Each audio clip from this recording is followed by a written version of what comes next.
Would you like to share with the rest of the class, Blake? Oh, are we live? Okay, hello. Yes, hence the 3, 2, 1. Hi, everybody. Broadcasting to you live from the Orion spiral arm of the Milky Way galaxy, the solar system, planet Earth, North America, the United States of America, somewhere in between two oceans. My name is Brian Engelman. That guy's Blake Walley. What is this? What's what? There we go. Let me mute that. That was wild. It's like we're in the metaverse. We had that playing on a YouTube channel, I suppose. Anyway, the point is today is Tuesday, December 17th, 2024. And this is the Agree to Disagree show on the new American media. Thank you for joining us. Follow us in all of the places. And I mean all the places, especially Rumble and X. Rumble, the new American media, X at American_media_ Blake is at TV's Blake Walley on X and thenextlevelnews.com. On today's episode, we're going to ask if you agree or disagree that Liz Cheney tampered with J6 witnesses in order to smear President Trump, President-elect Trump, actually former President Trump at the time. It's a little complicated, but we're going to ask, do you agree or disagree with that? Because she is under scrutiny. Agree or disagree that New Jersey drones are searching for nuclear materials? Agree or disagree that CNN staged a Syrian prison rescue for ratings and prestige? Remember Geraldo Rivera in the vault? Also, we're going to ask if you agree or disagree that Diddy blackmail tapes should be sold off in bidding wars. Yeah, we're hearing these rumblings. Agree or disagree that George Snuffleupagus lied about Trump rape allegations? Agree or disagree that Justin Trudeau should resign as Prime Minister of Canada? Agree or disagree that it's not important if Wisconsin school shooter is suffering from gender dysphoria disorder? And agree or disagree that White House officials should be charged over Biden's decline?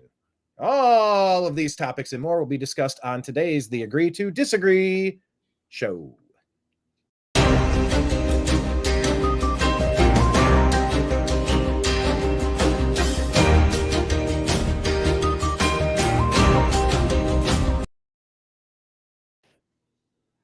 Hello, Blake. How are you, sir? Doing well, Brian. How are you? Just living the dream, my man. Living the dream. Man, how'd your Vikings do this week? Did well. Good one Monday Night Football game. It's against the Bears, but still got the job done. The Bears. Yeah, I could have used a little bit more out of your running back, Aaron Jones, and a little bit more out of Justin Jefferson. But it's okay. I got eliminated in one league already. Well, we went against Jared Goff. Oh my gosh, he put up like 52 points for the Lions. So, I mean, good luck trying to get out of your own division, let alone out of your conference. Too much luck in that fantasy football stuff. I gave it up years ago. It was a lot of fun, but it was a lot of aggravation. I love it. I love it. I love it. Oh, also, Blake has been a guest on our new program called Strictly Football. Myself and Mike Barra.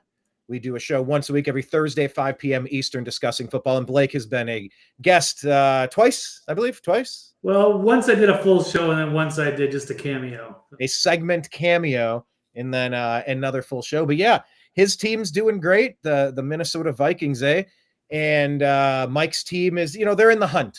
They're right there, Seattle, with the Seahawks. They're right there in the AFC West. There's a whole bunch going on in that division. It's very close, but a lot like Baker and the Tampa Bay Buccaneers. It's like win your division and you're in.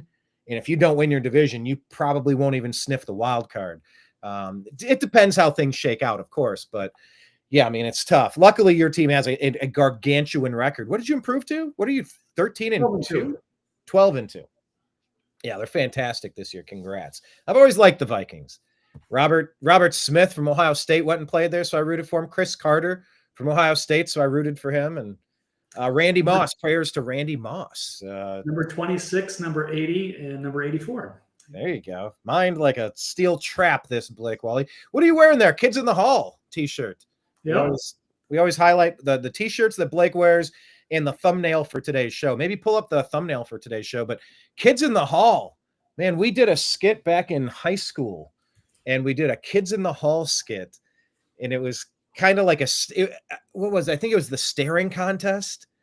Like we kind of took an adaptation of that, and then we put all the I still don't even know where that VHS is. God, it was funny, but I never really watched the show. But my comedic partner, he watched the show all the time, so we kind of parodied off of that. Were you a big Kids in the Hall fan? You missed out, Brian. Yeah, that was absolutely one of my favorite shows back in the day. I think it was either on HBO or Showtime. I can't remember for a time, and then it was just on circulation, syndication on Comedy Central for a really long time as well. So I've followed, and then they came out with a new random season a couple of years ago as middle-aged dudes on Amazon Prime. That was actually really funny. Yeah, no, middle-aged dudes. What's it called? What? Oh, it's still the Kids in the Hall. Oh, okay. Yeah, so they're still doing their sketch comedy thing. I don't know if middle-aged dudes, and they also had Brain Candy. That was like way back in the day. That was a movie. That was one of my favorite movies. It wasn't in theaters long, but I saw it twice in the theater, 2 weeks apart. I think it's one of the most underrated comedies ever. But I guess maybe people didn't get it. They were a little ahead of their curve, but fantastic movie. Excellent. Very influential. I was a huge fan. I just anything comedy. I love the Hot Shots. I loved Airplane. I loved all the sketch comedy, whether it was in Living Color. Man, when Fox. How'd you miss Kids in the Hall then, Brian? What is your excuse there? What network? What network was it on? Comedy Central. I didn't have cable, so that played a role. Okay. Yeah, I was one of those kids. So I spent a lot of time watching TV at my friends' houses. I was addicted to TV, but I mean, when you only had 5 channels, 7 channels, 8 channels, it's incomprehensible for somebody born into today's world to imagine. Wait, you mean I can't instantly snap my fingers and have everything at my disposal? It's like, no, man. You used to have to go find books. You'd be given book reports, and you'd have to go, who's this Dewey and why are we using decimals? No, man, it was weird. So yeah, it kind of escaped my radar because I didn't have cable for most of my childhood. Maybe originally when I was a kid. The funny thing is, Kenneth, HBO originally, I don't know, maybe. But I did have cable at some of the pay channels when I was an early kid. There was too much risque stuff my parents didn't want me exposed to, and it was too expensive. So then they cut it out. So for both reasons, I didn't have it right up until the ass end of high school. On my way out the door, I finally got cable right at the end. But all my developmental years, it's like if I had nothing to watch, I'd be like, oh, here's Night Court. Oh, here's Quantum Leap. Okay, here's Little House on the Prairie and Green Acres. I would find I'd usually gravitate toward comedies. But anyway, so yeah, it was not on my radar. I know they're good though, and they're funny. Okay. Kenneth is our resident Kid in the Hall. Kenneth in the Hall. There he is. He's Kenneth in the Hall. Right. We need more comics in our chat rooms giving us jokes all day. You can be our Kens in the Hall. Kens in the Hall. That's what we call it. Kens in the Hall. All right, Blake, let's get the news started, shall we?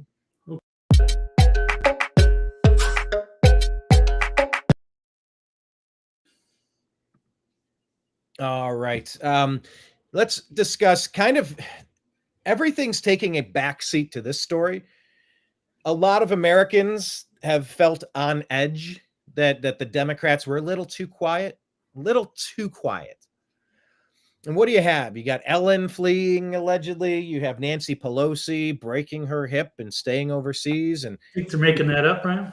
Huh? I'm making that up? No. Do you think that they're making that up, that she didn't actually break her hip? Did we cover it? When did that happen? Did we cover that on Thursday's show? I think it was over the weekend, right? She fell down the stairs. We need to do a weekend. I need to do a daily. Okay, well, no, you said allegedly. So what is it? Is there a conspiracy theory that they're faking it? Oh yeah. Oh, okay. Oh yeah, and that powers that be are going to vacate. I am entertaining it as a possibility, and I'm trying to think it through. I haven't seen any X-rays. Is it on video? Do we see where she slips and falls? Do we see her going into the ambulance? Do we know any of this? Okay. Because who would be more guilty as sin for the multiple coups, the multiple efforts of treason? We're going to get to Liz Cheney in a moment. I mean, Nancy Pelosi, Barack Obama, Joe Biden, these people are at the very top of the list. So if Pelosi were to stage something and vacate to a non-extradition state, who knows? It's an interesting theory. I'm not saying I believe it. I'm not saying I've taken the time to, oh, look, there's this video clearly showing, and we know that she's legitimately there. I guess she was maybe flown to a base. Not entirely certain, but Trump said himself at a press conference, he's like, well, I'm not going to New Jersey. I'll cancel my trip to what is it, Bedminster? He has that golf club over there. And he's like, I had plans to go there. I'm not going there now. And he's like, they absolutely know what's going on in the skies. They can follow you into your garage. Are you kidding me? So, Blake, what is going on here? Are they setting up Project Bluebeam, as Kenneth is bringing up? And it's something that we've covered on the New American Media a trillion times. All you had to do was watch Coachella, where where Tupac was performing as a hologram on stage.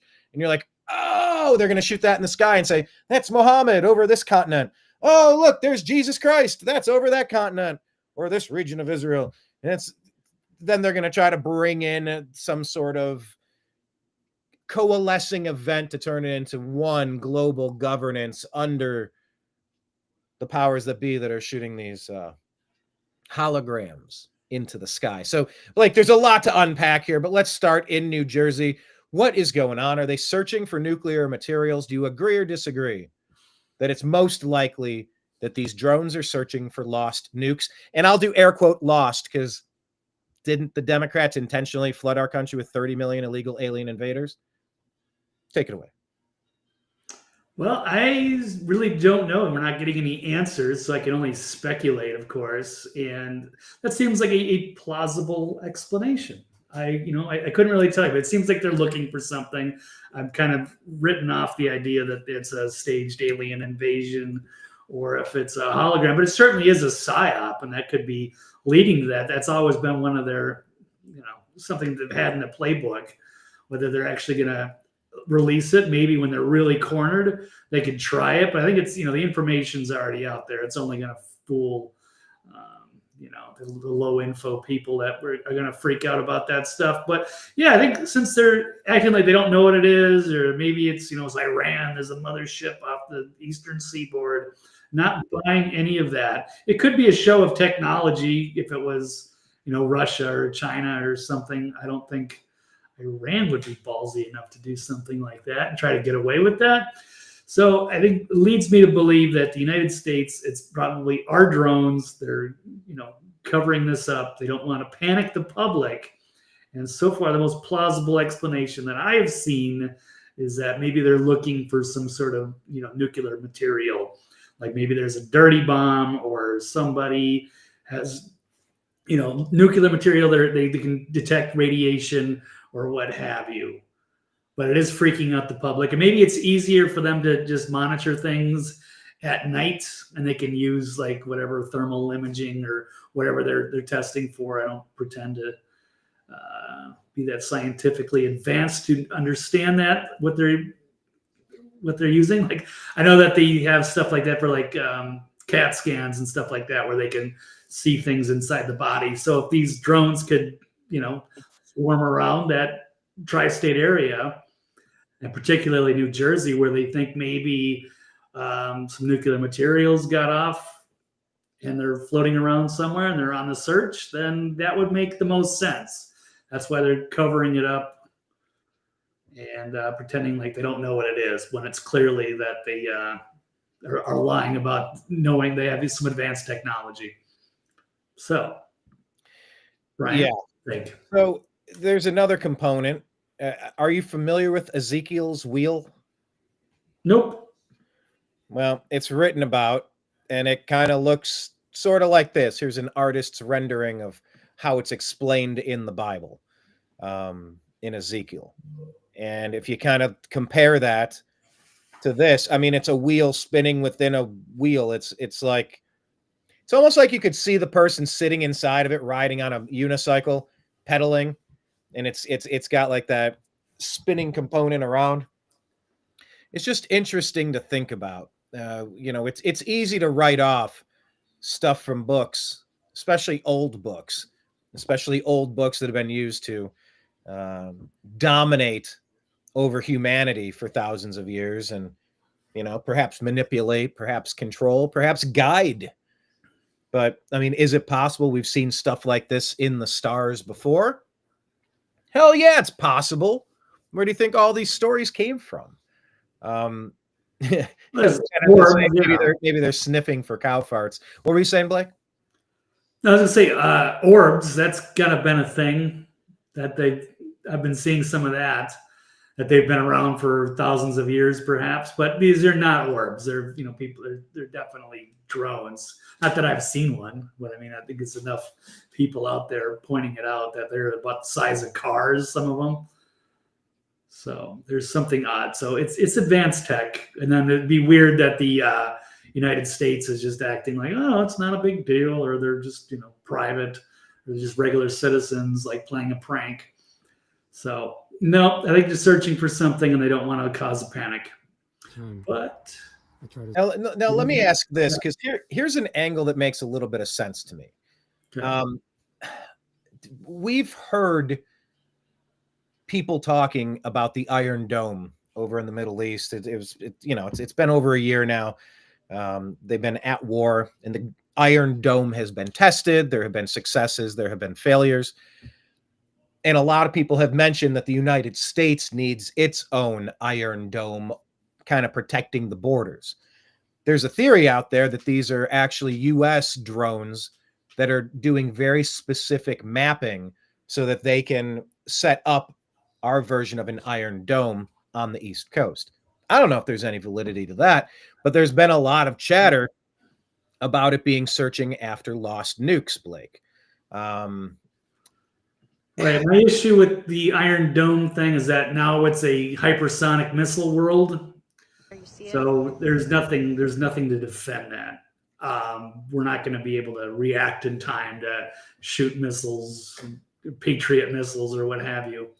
It's changing landscape, so I don't know if that would actually fly. But yeah, and it's also not really. I don't know if they can use the F-35 or any of this advanced aircraft. It's just not going to be able to compete with the modern drones these days that can just maneuver so much faster. Any pilot can possibly do. So yeah, it's a changing environment, but maybe that's right though, Brian. Maybe it could be some sort of reaction after Russia kind of demonstrated some power by blowing up some facilities there in the Ukraine with their, I think it's called the Oreshnik missile, which is a hypersonic missile that's almost like a meteor. It just boom. There's not even an explosion. It just turns everything into dust. It's just like dropping spent carbon rods, like nuclear rods or something. Yeah. Wow. Yeah. I mean, after watching that, we might go, okay, but what about the fact that it essentially seems, and I don't see any Kamala Harris in our stack today. She gave a bit of a rambling pablum speech earlier. If we wanted to laugh at her, we could play it again. But it's just more of the same drunken nonsense. Whether she is drunk or not, it appears as though she is. It sounds like she is. That's me covering my Stephanopoulos ass. But we'll get to the Stephanopoulos story because ABC had to pay $15 million to Trump in defamation. But it seems as though Kamala's not around, Biden's nowhere to be found, and Trump is out there seemingly changing the world already. Donald Trump might have effectively toppled Justin Trudeau. Maybe we'll pivot off of that into Trudeau for a second, but with Trump not president, but acting president, but not technically president, how do you feel about just somebody being aware and alert of what's happening at this crucial moment with all this crazy shit in the sky? Because when they asked Trump, he's like, they know, of course they know. He's become the president. But we got to wait this ungodly 1, 2, 3 month stupid period while the fired people are in charge. How confident are you that we have effective self-defense in our military at this time of transition right now? I'm sure that, that was kind of separate from just, political affiliation. So it's just in the name of national security. Certainly I don't trust some of the generals, nor do I trust Mayorkas or Kirby from the Pentagon. They're not going to tell us anything true. But yeah, it is also interesting, to see Trump is, taking over. It feels like he's already the president. We don't even know where Biden's at. That's another story in the stack. There is the latest sting by James O'Keefe operation, showing the turmoil inside the White House, and just not really knowing who the leadership actually is. Certainly, Biden can't be. He's not competent enough. So then let's do that. Let's pivot over to that one, and we'll talk about Biden's decline. By the way, before we pivot off of this topic, I'll give you a chance to pull up the article, Blake. But Blake does a show every Tuesday. It's called Toxically Masculine Tuesday. Blake, you're gonna do the flex. There you go. With Mike Barra, Trail Boss Steve Dorn, and hold on, Dr. Brooks Agnew. It is the most insightful roundtable on the interwebs, something like that. 9:00 Eastern. Blake will be there. Just recap what you guys talked about on the last show. I know you're going to have more drone talk, but I don't know if you guys are in an additional thread where you bounce stories back and forth. Like, what is the consensus among these guys? Because they have, what are their qualifications again? Like they've worked in some of these fields. Yeah, Mike was actually was a contractor, worked for NASA or contracts, aerospace engineer. Mike Barrow was a NASA contractor. Yeah, and Dr. Brooks Agnew, similar, quite a resume.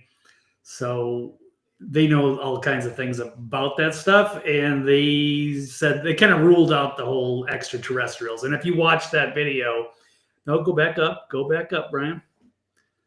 Says if you look at that, they all move in a straight line. You can watch them. They all move in a straight line, which kind of rules out the idea that they could be UFOs, which could, turn on a dime and go in different directions. But any little dot you look at all moves in exactly a straight line. So, yeah, that's the scientific analysis there from them. So I will take them at their word. And when you do look at it, you go, oh, okay, that is strange. It doesn't seem like it would be like some, extraterrestrial, intelligence or something that could be doing other kinds of things besides straight lines. So not sure. But their response to it has been pretty strange. Vince is saying here, let me get this straight. The FBI can figure out if a grandparent took a selfie in the Capitol 4 years ago, but they can't figure out who was flying drones over New Jersey last weekend. It's the fact that they're lying to us. They're obviously lying to us. They're lying in our faces.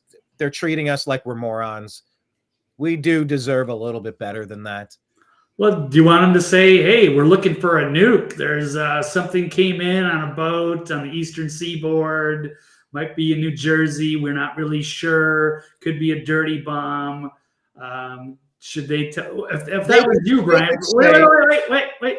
If that you asked me, I was going to answer. Good. Yeah. Okay. So, what would you tell the public? Go. That's what I was doing. You didn't. Okay. Sorry. It's okay. And there's a little bit of a delay. Blake and I snip at each other all the time, but it's like we try to not leave dead air and we try not to cut each other off, but sometimes we can't help ourselves. And there's a delay. I would say this. I would say, ladies and gentlemen, thank you for joining me today. Ladies and germs. Thanks for joining me at this press conference today. These are American contracted air vessels. These are drones. These are U.S. technology that we are using. We are always looking for ways to increase our defense capabilities and to provide oversight to keep everybody in our country safe.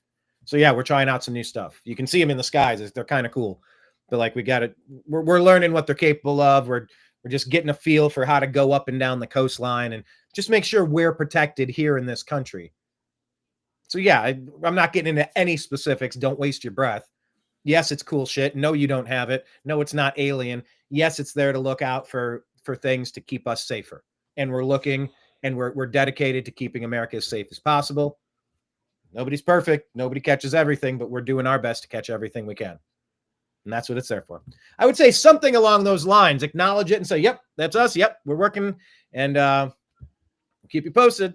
We're going to try to just keep our country safe. You got to be careful, because then you're going to get follow-up questions and they're going to try to trip you up on any contradictions.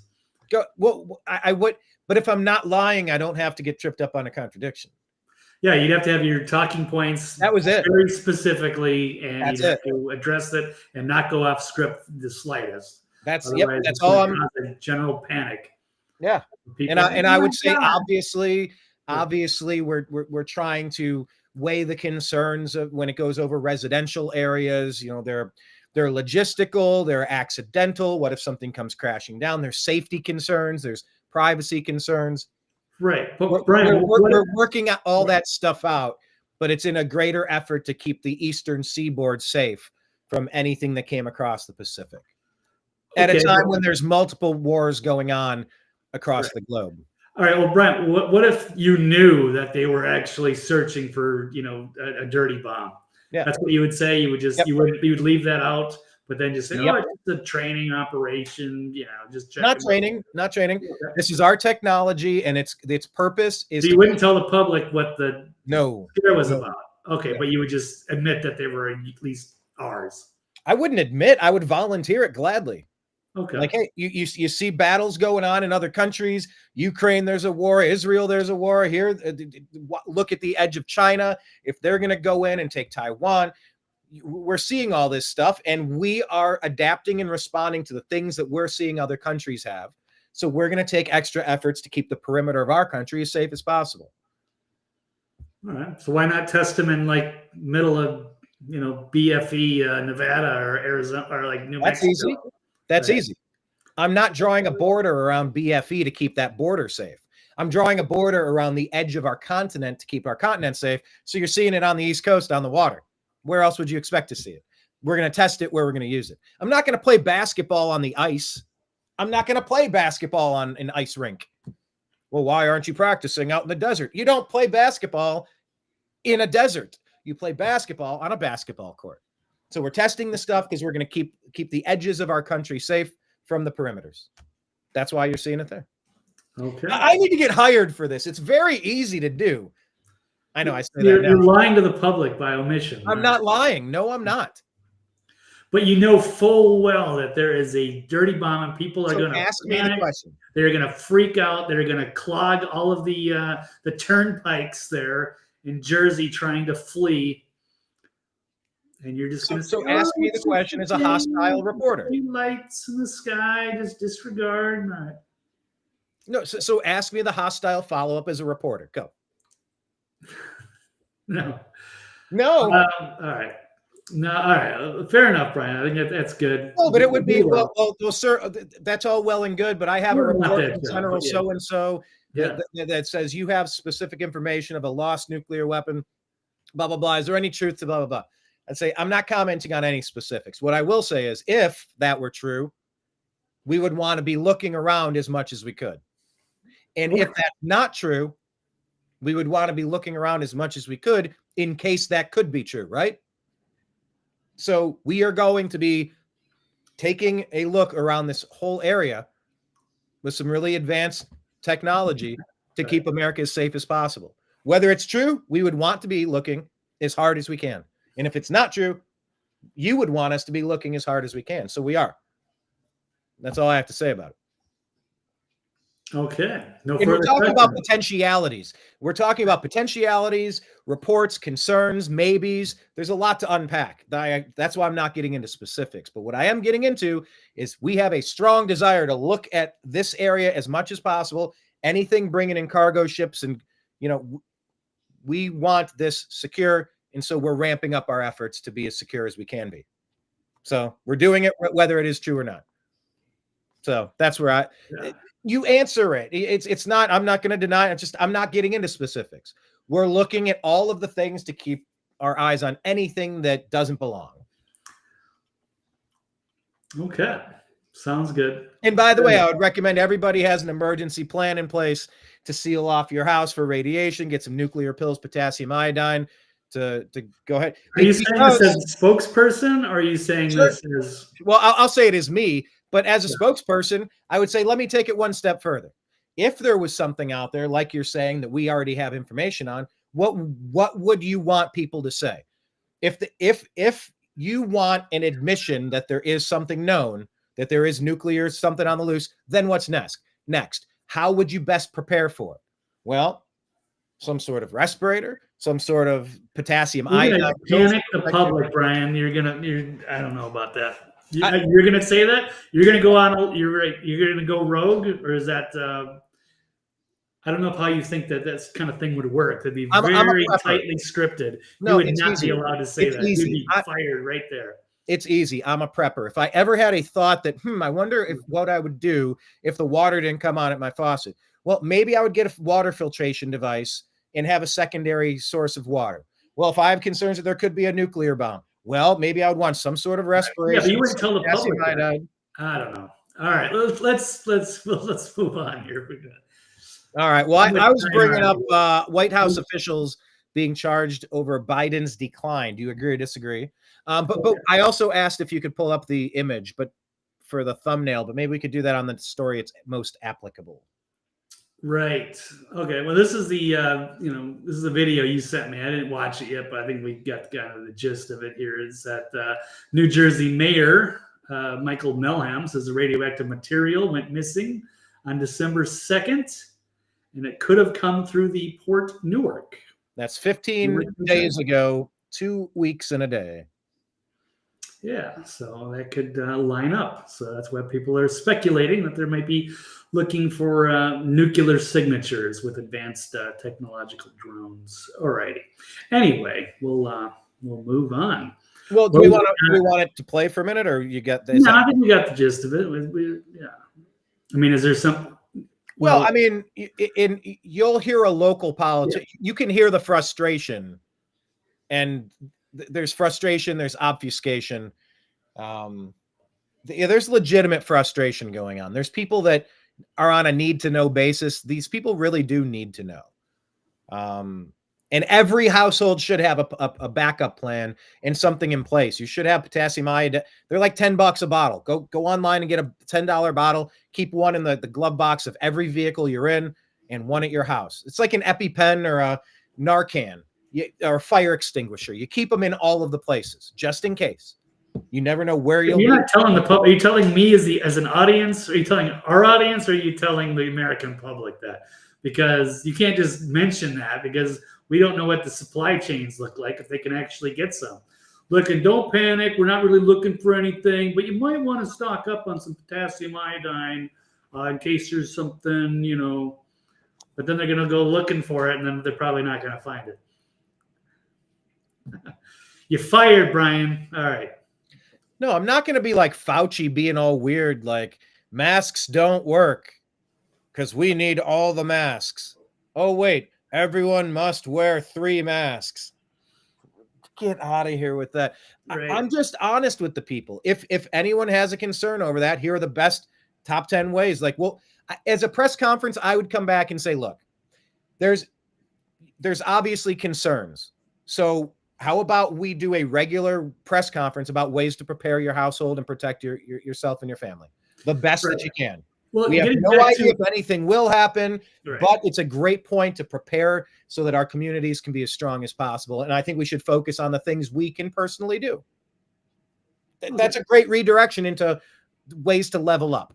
You know what? Maybe even I'll work with the city to the appropriations board where we can maybe set up, stockpiles, and we can give, something to every member of the community, just because it makes us stronger. The more prepared we are, the better off. We're using our taxpayer dollars for all that, Brian. All right. No, anyway, all right, Brian. Let's. I'll take it away from the lab rats. All right, we've spent way too much time milking the shit out of this story. Let's move on. But what was I gonna say? Well, if we're gonna move on, you gotta know where we're taking us. We were talking about Biden. Right.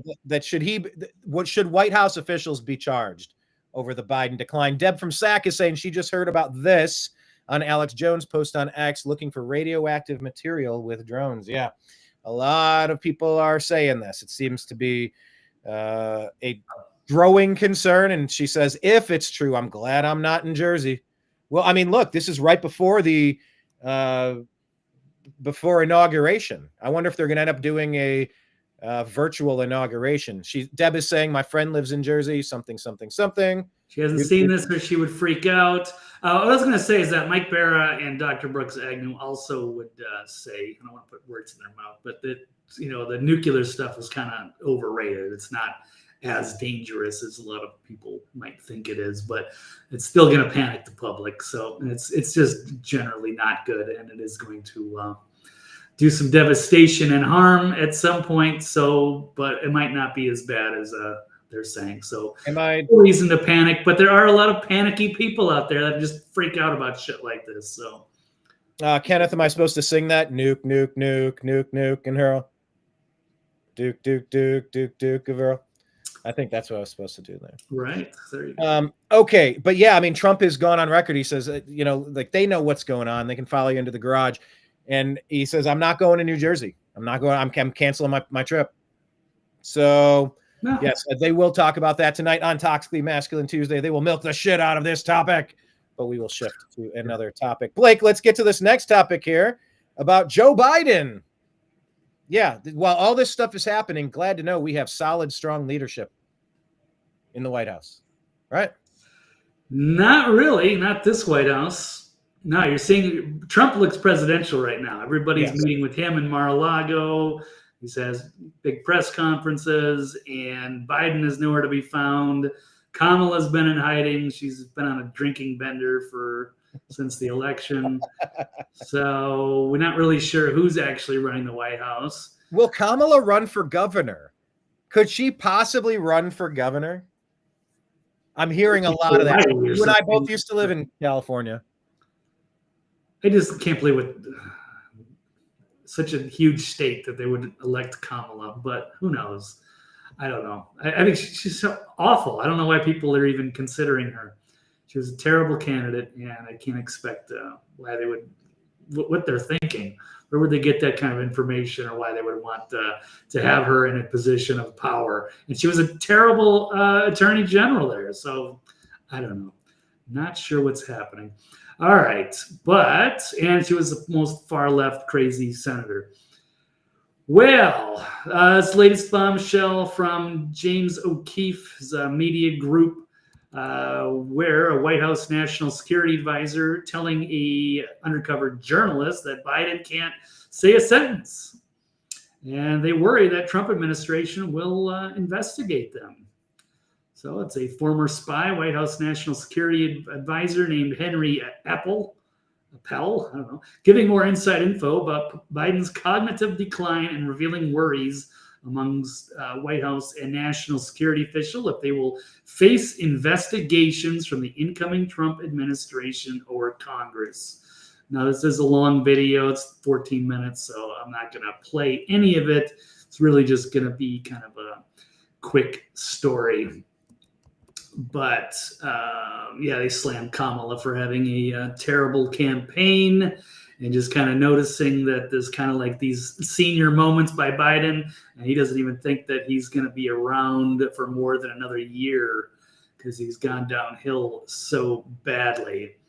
Appel told a story about how Biden once called his office looking for his boss, basically Jake Sullivan, who was not in the office. And so Biden then hung up the phone after he would say he would try another line, but then 10 seconds later, the same phone rang and Biden asked for Jake Sullivan again.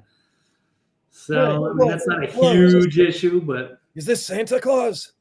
Hey, know, come on, man. Is this Santa Claus? Don't make me ask again, man. Come on, you know the thing. He's got the peach fuzz hair on his leg and the kids would touch it. With the presents and the toys and they all sit on the lap. Come on, man, you know the thing. Is this Santa Claus? Yeah, it really is that bad. They're saying Joe Biden is like dead. He can't say a sentence. Biden's got an obvious state of mental decline. He's really progressed in his old age. Everybody recognizes it, and I can't believe it wasn't a bigger scandal earlier. And he predicts that he'll be dead in a year. So, yeah, it's probably a good thing they didn't reelect him. Yeah, that's pretty But Joe Scarborough said that he was as sharp as he's as sharp as he's ever seen him before. Yeah. Kind of makes you wonder, huh? Yeah. Kind of makes you wonder what type of blackmail do they have on these people?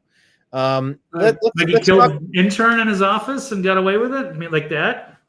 Yeah, let's switch topics to more blackmail as we continue through. But let me follow up on something we were saying a moment ago. Let me full screen this as much as I can. Talking about what California is going to California. This is a voting map of margin shifts since 2020, Blake. Look at what happened. These are plus Republican every single place. If I'm reading this right. Shown for only counties that have counted at least 95% of their estimated vote total. All right, so I mean, it's a partial map, but this is the trend in California, a movement away from backward policies that harm the residents and a drastic shift toward policies that are going to help the residents of California. So yeah, I would find it hard to believe. Yes, Kenneth, even though residents of California might not be sharp as a tack, they might be sharp as a pillow. There has a lot of Republican-leaning people have fled places like California, but the people that stayed have also shifted because the entire country has shifted, the entire world has shifted. We're going to get to Justin Trudeau in just a second, but before we do, let's talk about Diddy and blackmail.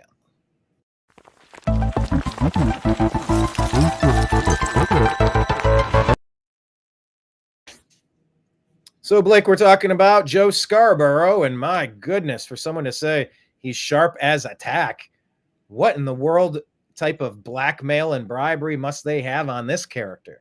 Well, agree or disagree that the Diddy blackmail tapes should be sold off in bidding wars. What say you, Blake? Disagree. I don't know if are they able to just get rid of the evidence by selling it off? I think that's kind of the question that I have. But let's take a look. I've got an article here. Daniel Baldwin. God, how many Baldwin brothers are there?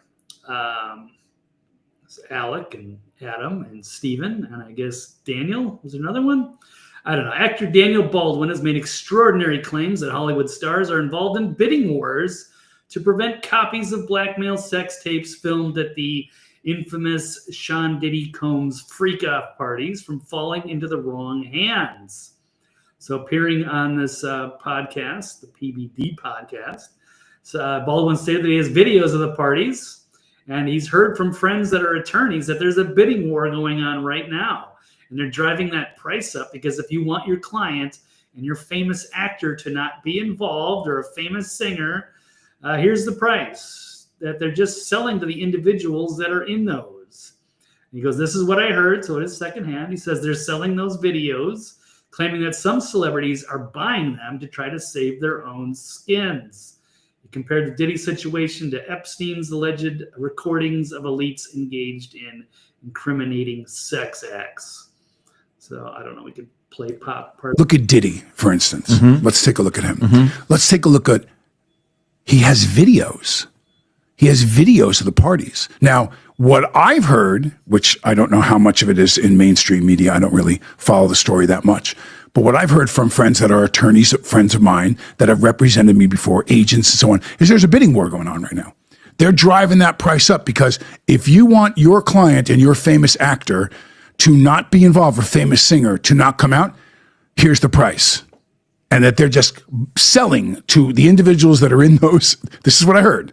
They're selling those videos. So if you're Tommy X, and Tommy X is a big, big movie star, and he was at some of the Diddy parties, he was in one of those bedrooms with 3 other men, and he's happily married to a woman, and blah. Tommy doesn't want that video to come out. He does not want it to come out. Same thing for Jeffrey Epstein. Now, the interesting thing about the Epstein and the theory about Epstein is we know he filmed people for sure on that island. He has a lot of movies, a lot of films of people that are very, very powerful political figures, and entertainers, business people.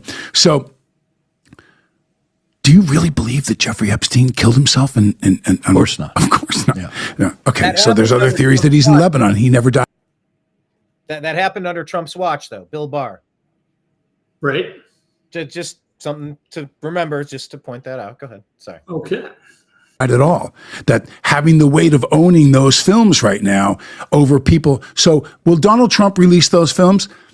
I believe Donald Trump probably has a lot of friends that are in those videos too. I don't know if it behooves him to release them either. But what happens if iconic African Americans or iconic Japanese Americans or iconic Anglo Americans, former presidents, so what happens if they're in those videos? What does that do to the herding of the sheep? Because I believe that's exactly what we're experiencing. He was trying to say Obama, right? He just didn't want to say it. What did he There's say? a lot of people. That could be Prince Harry. It could be Obama or Michelle. He said former presidents, African American. Like he was like kind of like alluding to that. Yeah. and everything but Obama, who's been destroying the country for 3 of the past 4 presidential terms. Obama.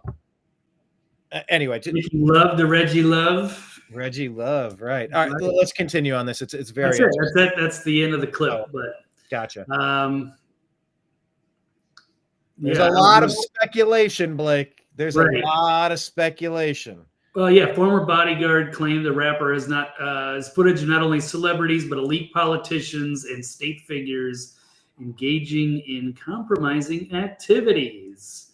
The old freak-off parties were, yes, victims being forced to engage in sex acts while Puff Daddy masturbated and recorded it all. Says, I don't think it's only celebrities. Yeah, it's politicians. Could be preachers. He had every room bugged. So, yeah, it's pretty devastating. You even got minors involved in these things. So it's a big shit show. Trial scheduled for May 5th, 2025. Wow, so that's the date, 5/5/25. Interesting. If he's still around, we shall see. And yeah, it feels like they're just, are they selling evidence? Can you do that? Or is there something else? But he also makes a good point that even Trump, if he wanted this truth to come out, would he be loyal to his friends that are possibly engaged in this stuff? And then I don't know how many people were actually like drugged. So do you hold that? That's exactly what I wrote down.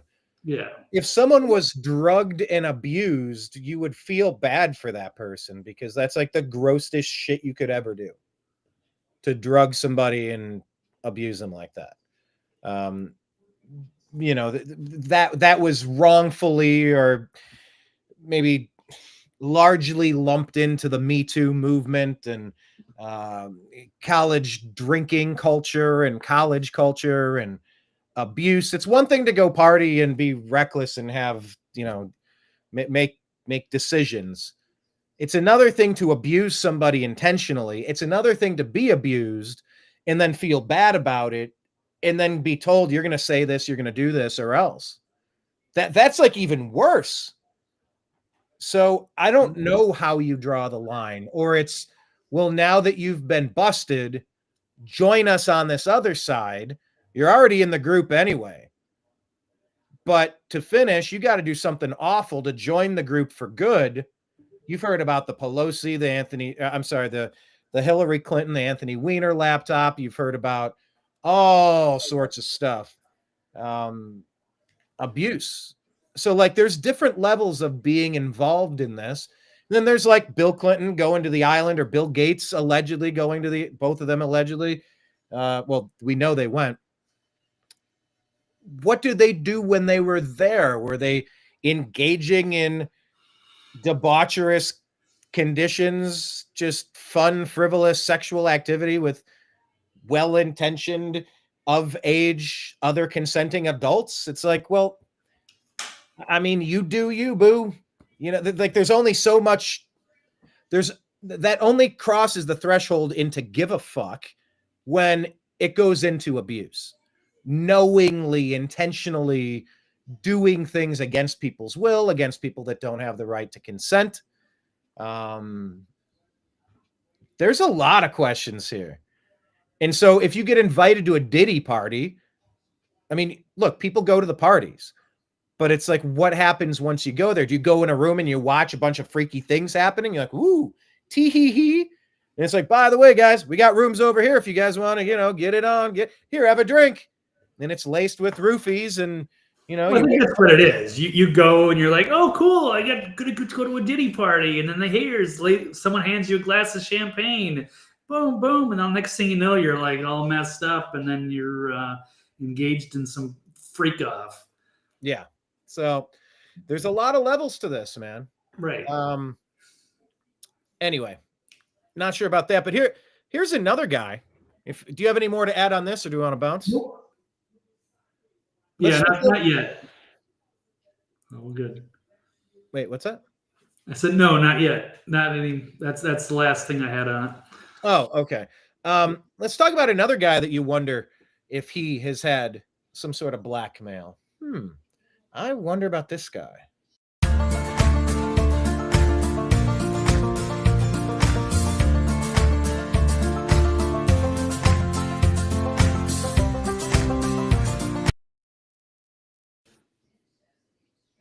I mean, look, Trump isn't even in office, Blake, and he is making stuff happen. He started calling Canada what did he say? America's 51st state, and called him Governor Trudeau. Yeah. And now Trudeau is on the verge of resigning. So agree or disagree, Blake? Justin Trudeau should resign as the Prime Minister of Canada. What say you? Yeah, let's just do it. He's a disgrace to Canada. So, I think it's time for him to go. But, yeah, there's been calls for that over the weekend. Yeah, he did get roasted pretty good by Trump, even though he did come down and meet in Mar-a-Lago.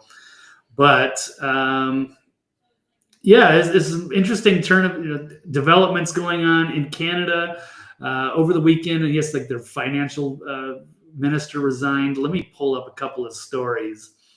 So here's one of them. Justin Trudeau might actually, yes, this is true, might resign soon. Let me pull this up. Here we go. I wonder if I can flip these. Okay, let's take a look.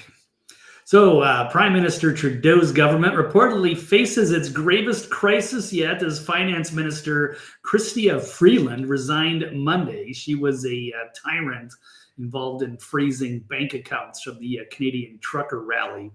And so she resigned. That was yesterday, delivering a scathing rebuke of his leadership and economic policies. Freeland's departure, accompanied by a blistering resignation letter, came after weeks of tension over proposed spending measures and concerns about potential U.S. tariffs. The veteran minister, who also served as the deputy prime minister, rejected what she characterized as costly political gimmicks advocated by Trudeau's administration. Yeah, that sure is damning. You don't want somebody saying something like that. Imagine if like Jerome Powell or Janet Yellen came out and said anything like that about the Biden administration, that they were using costly political gimmicks. So here she is, the tyrant finance minister, Chrystia, and laughing. Oh, yeah, you're about the freezing the bank accounts of truckers who protested Trudeau's COVID policy. Never forget who these people are. Get rid of all of them. Hold their feet to the fire. These politicians have not paid the penalty for what they did and how they treated you during COVID. It is time, globally, cast them out. Sorry, go ahead. Right. This is also why I'm wearing my Kids in the Hall shirt today for Canada. That's your Save Canada shirt? Blame Canada. Blame no, but I mean, they're Canadian. It's Canadian sketch comedy. So I think, it's the perfect day to break this out. Cool. I haven't worn it yet. Is this the topic that the thumbnail was based on today? No. When are we getting to the thumbnail? Well, that's the major story, right? That's for Liz Cheney. Oh, okay. We'll get to Cheney in a minute. Okay, Let's hear from this lady. All right, here we go. So you're confirming that accounts have been frozen, both personal and corporate, but you're not releasing She's the so information. happy. And the actual follow-up is, Oh yeah, I'm just wondering whether the keep those truckers in line. bank accounts will be targeted of individuals who donated to the Give, Send, Go and the GoFundMe campaigns. Are they considered designated people under the Emergencies Act, meaning that their credit cards could be cut and financial services are targeting them as well? Okay, so the names of both individuals and entities, as well as crypto wallets, have been shared by the RCMP with financial institutions, and accounts have been frozen, and more accounts will be frozen. Crowdfunding platforms and payment service providers have started the registration process with FinTrack. In terms of the specifics on whose accounts are being frozen, you now have the regulations. The financial service providers have those regulations as well, and they, working with law enforcement, will be making the operational decisions. Okay, so evil. And so she's the one that resigned first, or she's one of the people that resigned in this latest chain, this cascading resignation chain. She was the first one, I believe. She's a major one. She's basically like the VP almost, all right, the deputy PM. Not that I really understand how Canadian Parliament works, but yeah, if you're deputy prime minister, that sounds like a pretty prominent title there. So is that like your vice president resigning? I don't know. Okay. But Yeah, I'm call it close. Let's say like an upper level cabinet position without actually knowing. So the political earthquake intensified as the new Democratic Party leader, Jagmeet Singh, made an unprecedented call for Trudeau's resignation, marking the first time he had explicitly demanded the prime minister to step down. So here it is. Why are you holding out the option to still support this government? I understand that you're saying that you might, trigger a confidence vote, but why are you still holding out the option? What is the glimmer of hope that you're seeing to possibly support the Feds or possibly support this government in some other way? Depends on the votes. And so I want to make it very clear. Justin Trudeau has to go. He has to resign. And because of that, all options are on the table. And we'll look at each vote and we'll make a decision.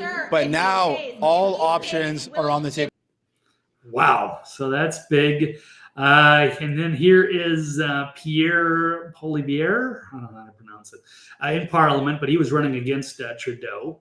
And is he running again against him in that 26? But they're trying to get him out earlier, right?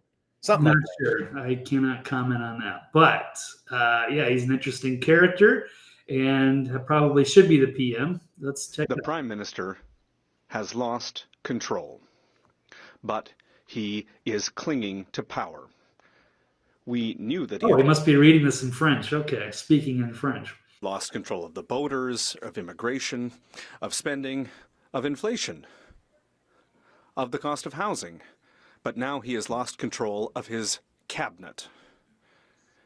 The Vice Prime Minister, the Deputy Prime Minister, the Minister of Finance has stepped down, and she stepped down hours before presenting Canada's fall economic statement with an enormous deficit. When will we have an election? Okay, so they're ready for him to step down and have a new election. So I wonder if Trump was going so hard at Trudeau because he knew that he could push and because I think the Trump effect is much bigger than we realize. The Trump effect is giving a lot of people in other places the audacity to seize their country back from madmen. And Trudeau has been nothing short of a madman. In the same level of Obama, just almost everything they push is backward. Almost everything they push is destructive, short-sighted, globalist, anti the people residing from that country, anti-Canadian, anti-American. And they're peas in a pod, these two. I just wonder what type of blackmail they have on him, allegedly. Well, he's totally 99.9% chance that he is the illegitimate son of Fidel Castro. You will not change my mind on that. I have seen the pictures, and his mom his mom and Pierre used to hang out together back in the swinging 60s. I don't know if I can find that. I wasn't prepared to. Oh wait, here we go. Of course. Yeah, let's check this out real quick just to show you. Compromised. Fidel Castro was Justin Trudeau's dad. Nobody's debunked anything. Here's some of the pictures. I mean, you can see this. This is why in the frick would Fidel Castro be standing next to Justin Trudeau's mother?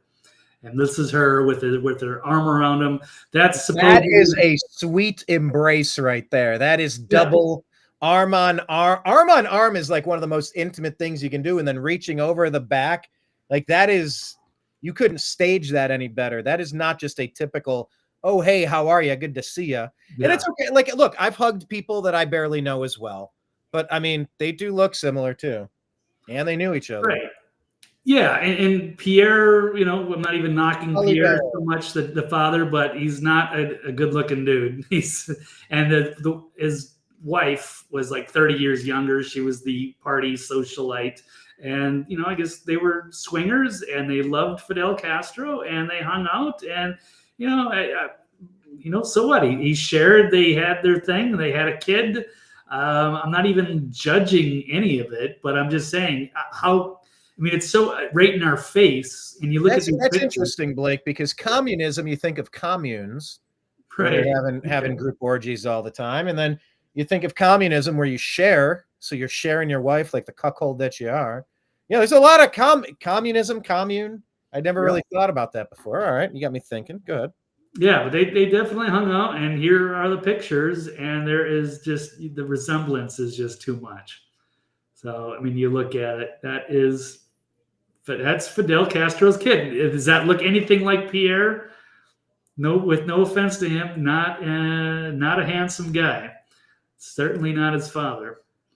So anyway, I think they did a fantastic job with this article. I'm not going to cover it all, but yes, he's certainly controlled opposition to some extent. So it's kind of a cool story, right? It's the way things actually work in the real world. But bizarre.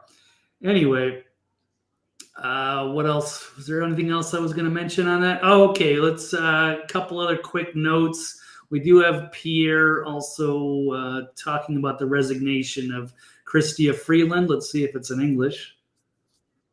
Let's see. Oh, my God. The audio is too much of an issue, so we're not going to play that. All right, let's do one more quick video of Trudeau getting heckled in Canada as he went out in public. By the way, before you play it, look, there's been... It's years in the works, but there's a lot of phrases that are starting to pop up in a way that you're looking at them differently now.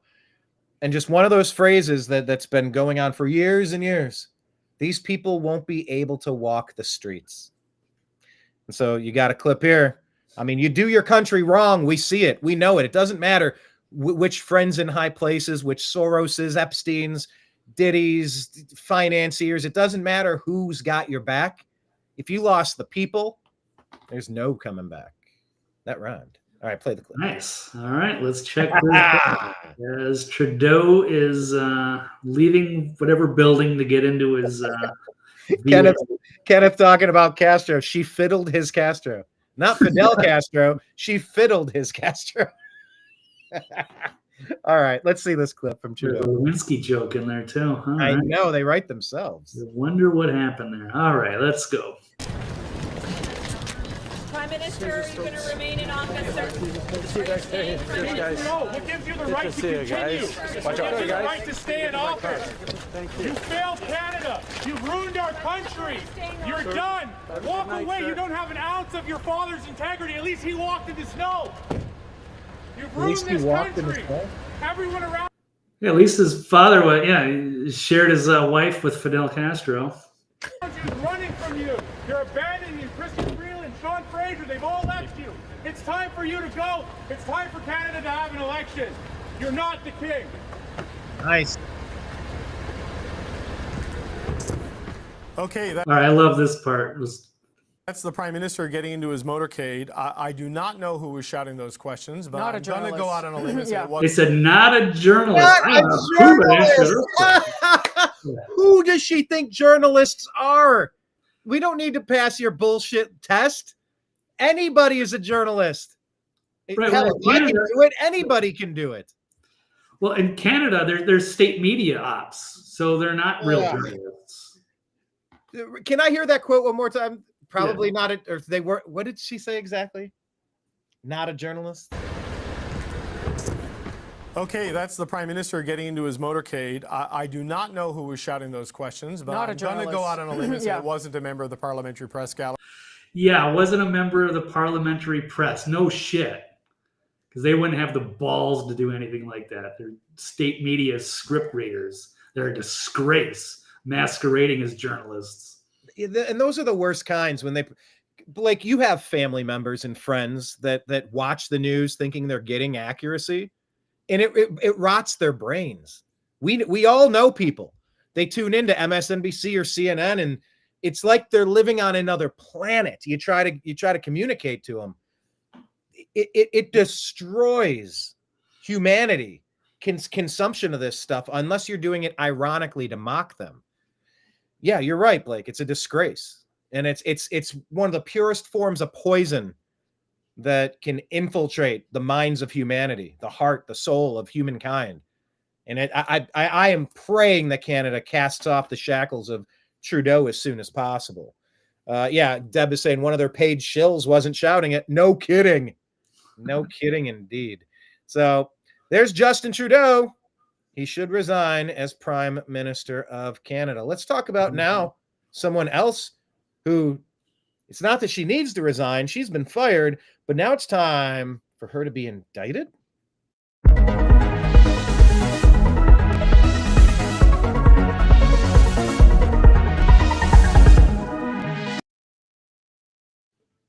All right, there's the thumbnail now, Blake. Let's see it in all of its glory. Okay. By the way, if you've noticed, I've been covering up the American flag circle with the TNAM logo. I need to send you that if you don't have it. I want to put that over the volleyball at the bottom left. But walk us through this picture here. This is, oh, it is Taco Tuesday. God, tacos sound good. I got a nice taco place around the corner. You've been to that place. I have, and now I actually live in Nashville now, so I could probably get real tacos because the small town I was living in only had like Taco Bell. They had two different Taco Bells, and they have their couple of chain restaurants. I never tried it because I just didn't. After Los Angeles, Las Vegas, and Austin, it's kind of a little more particular about my Mexican cuisine. Now, wait a minute. There was also the last time you were here, we went to another taco place. We sat at the bar. Remember that place? That place was really good. Gustavo's. Yeah. No, that was good. Yeah, because we had those birria tacos, right? Yeah, birria with the dipping sauce. That stuff is good, dude. It was very nice. Yeah, that was good times. Yeah, it's I love the cuisine when it's done right. And that looks like a cool little cantina there. Yeah, tell us what we got going on here. We got Liz. Who's serving her food? Well, we have 5 templates that we use, and that one is us in the bars in Chicago, so we look weird because of the lighting. But so then I just try to make the theme around drinking and what have you. So then I thought Tuesday, hey, it's Taco Tuesday, so let's make a mock-up with Liz and Cassidy Hutchinson. So a big plate of tacos, pitcher of beer, some margaritas. Oh, I gave you I used to have an old fashioned. You got a michelada there, Brian. Oh, you covered up my old fashioned with a michelada. Yep. All right. I'm here for it. I'll mess with that. Theme a little bit better. Mine's already in my hand, so I can't really do anything about it. So anyway, there you go. So that's today's thumbnails. Yes, I always want to highlight the thumbnail. That's up to you. If I ever forget to bring it up, you need to make sure you bring it up for the topic when it matches, because we put time into the thumbnail and they're fun. So let's talk about them. But Liz Cheney, there's not much fun about her. She got demolished, eviscerated. I almost said emasculated. She got trounced when she tried to run for re-election. The people spoke loud and clear. And now she might have to pay the piper for her acts of treason to sabotage Donald Trump and to frame all these innocent J6ers who are just part of a mostly peaceful protest. And then she was engaged in all sorts of cover-ups and jury tampering and deleting evidence and deleting exculpatory information that has ruined the lives of people that they've kept detained in dank hellholes for the past couple of years without some cases charges even being filed. It's just their time is so up and they won't be able to walk the streets. When she went for re-election, they couldn't cheat to keep her in power. She was black. What she lost like 65-35, 70-30. She got crushed. Deb from Sac is saying Blake's digital work is awesome. And yes, remember, you can always hire Blake. Blake does work. Just hit him up on X at TV's Blake Walley. Good grief. At TV's Blake Walley. Blake's for hire. He's always for hire. He does cool shit. Yeah, Taco Lives Matter. All right, walk us through this here. What we know about Liz Cheney, Blake. Yeah, this is all news. So House GOP has accused Liz Cheney of tampering with J6 witness, and they're asking the FBI to investigate the criminality. This would specifically go with Cassidy Hutchinson, who spread that damning rumor about Trump trying to like commandeer the beast. So stupid. So Service. Stupid. Right. So not looking good. So the House Administration Oversight Subcommittee and its chairman, Barry Loudermilk, on Tuesday, that would be today, released an interim report on the J6 Capitol riot, concluding the attack was preventable and also asking for an investigation into former Representative Liz Cheney, who lost her primary to another Republican by a landslide in Wyoming, for criminally tampering with a witness during the Democrat-led congressional inquiry of the tragedy.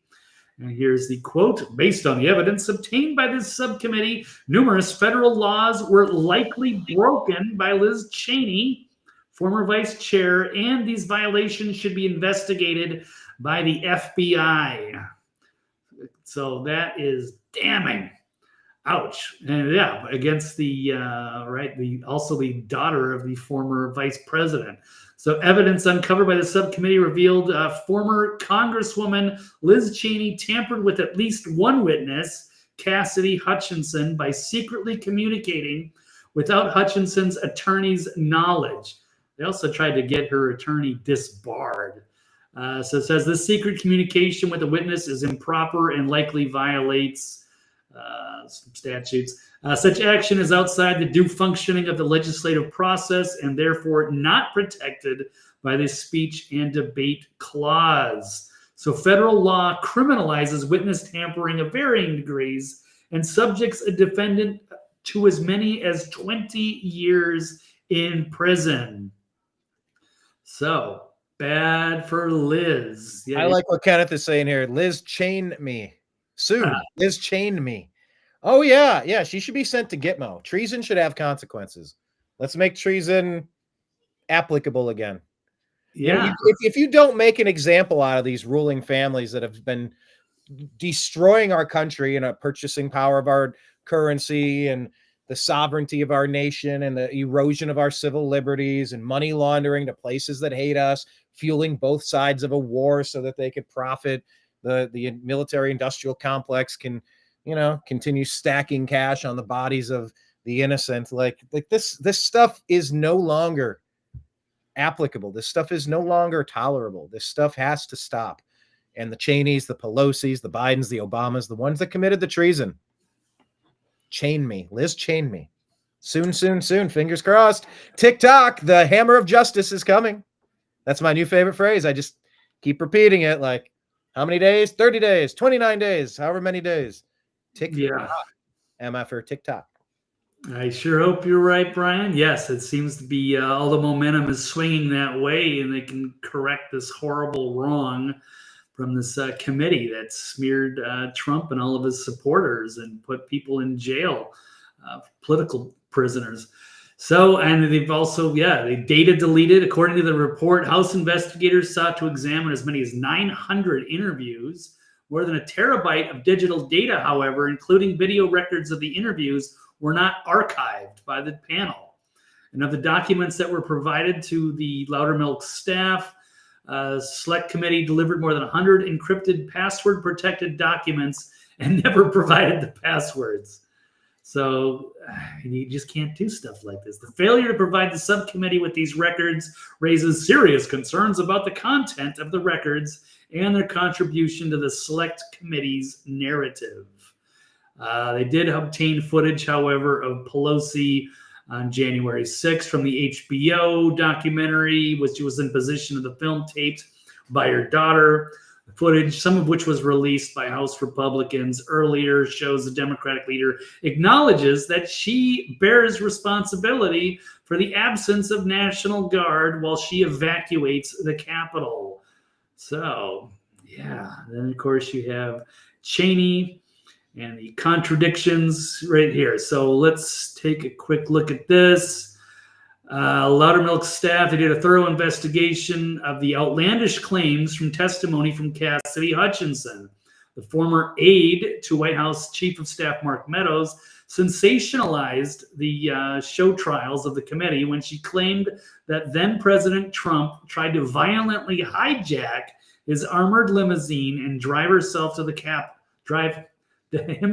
Capitol as the riot unfolded. And so she was immediately contradicted by the same sources that she cited in a public congressional hearing, but was celebrated by Trump's opponents as their star witness.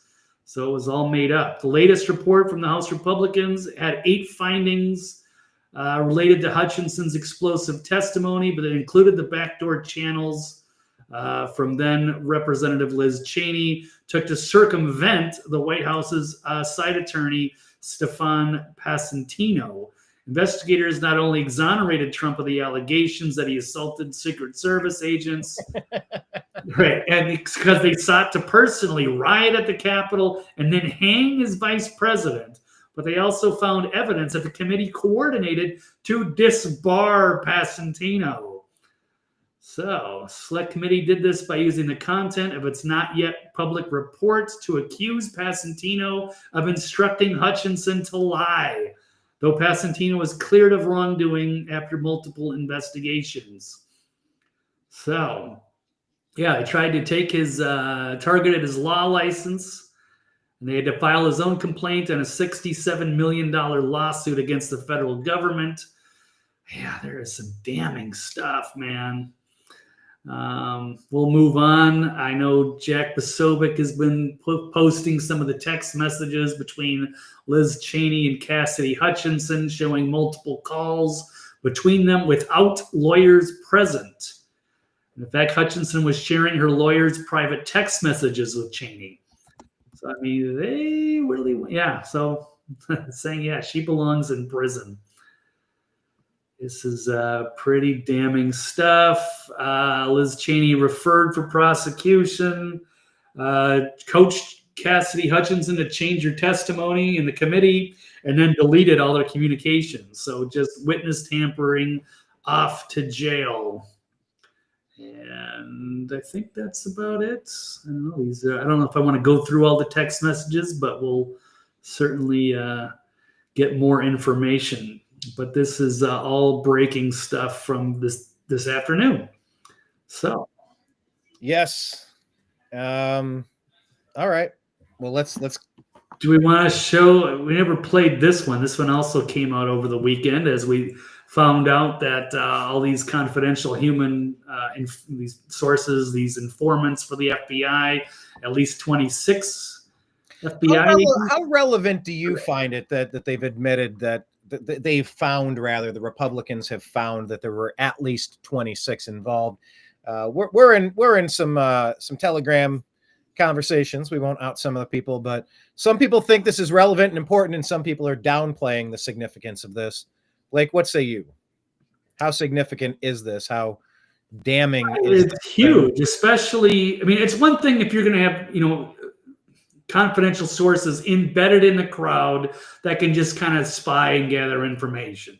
It's another thing if they're actually, instigating these the breach of going inside the Capitol and trying to, persuade you directly or indirectly innocent people to do things, to get themselves into trouble. And that appears to be what happened. And what was the name of that guy, John Sullivan, that was yelling in the stairwell that ramped up the situation when Ashley? That was one. I don't know if he was a source or not, but he was definitely he was an Antifa guy. Well, he was a CNN guy. He was paid by CNN, and CNN is deep state. I mean, that's you're not 2 degrees of separation away. CNN is the deep state. MSNBC is the deep state. He was on payroll. He was there to get film, and the crazier the film, so he was ramping it up and trying to yell stuff to freak out the guy inside that made him fire the shot, the only shot fired that day. So, I mean, yes, that's ancillary. It's not to say that John Sullivan, and he was convicted of stuff, but that's not to say he himself was an informant. But if they're saying 26 people were underneath that very specific umbrella purview, it's got to be at least 10x the amount of people that were involved under other umbrellas. They go, oh, plausible deniability. Nope, that's not our guy. Well, yes, he's a CHS. Yes, he's a confidential human source, but not in the respect that he's directly No, see, we have an NGO who pays him to get journalism back to CNN so that we can push it through our Democrat party. No, see, it's really not us. It's like when the U.S. was like, no, we don't torture. And then they're funding all the rendition camps in Northern Africa. All they did was outsource the torture. And it's like, yes, you're doing it. No, I didn't do it. Yeah, you paid the guy that did it. Well, you didn't ask me that.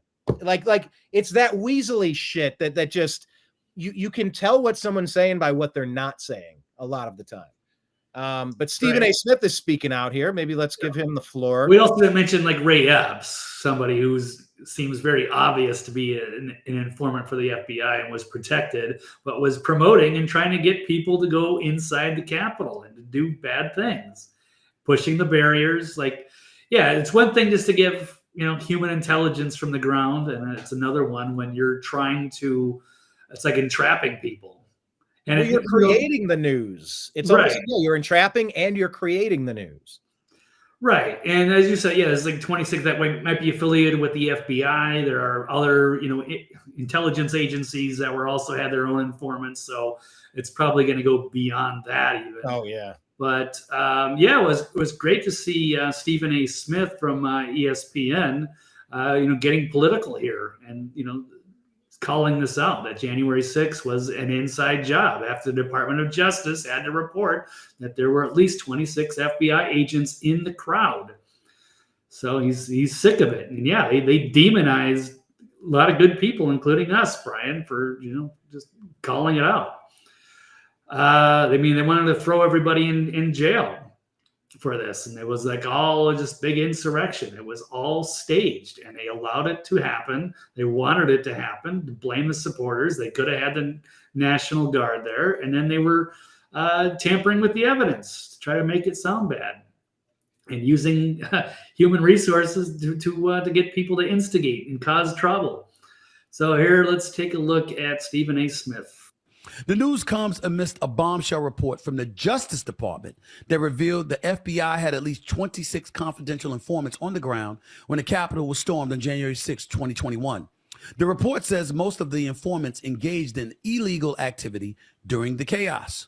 The Justice Department says only 3 of its 26 informants present had been instructed to observe potential domestic terrorist suspects on the day of the riot. The rest of the 23 appear to have gone to the Capitol on their own accord.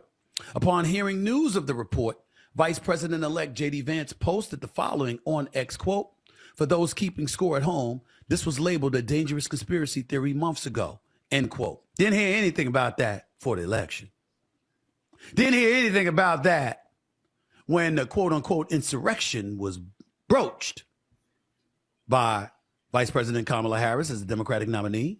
The belief that Donald Trump was a danger to democracy and using this as a profound, illuminating bullet point to make that case.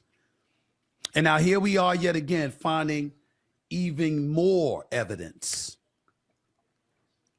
to Donald Trump's claims when he articulated that the process is rigged.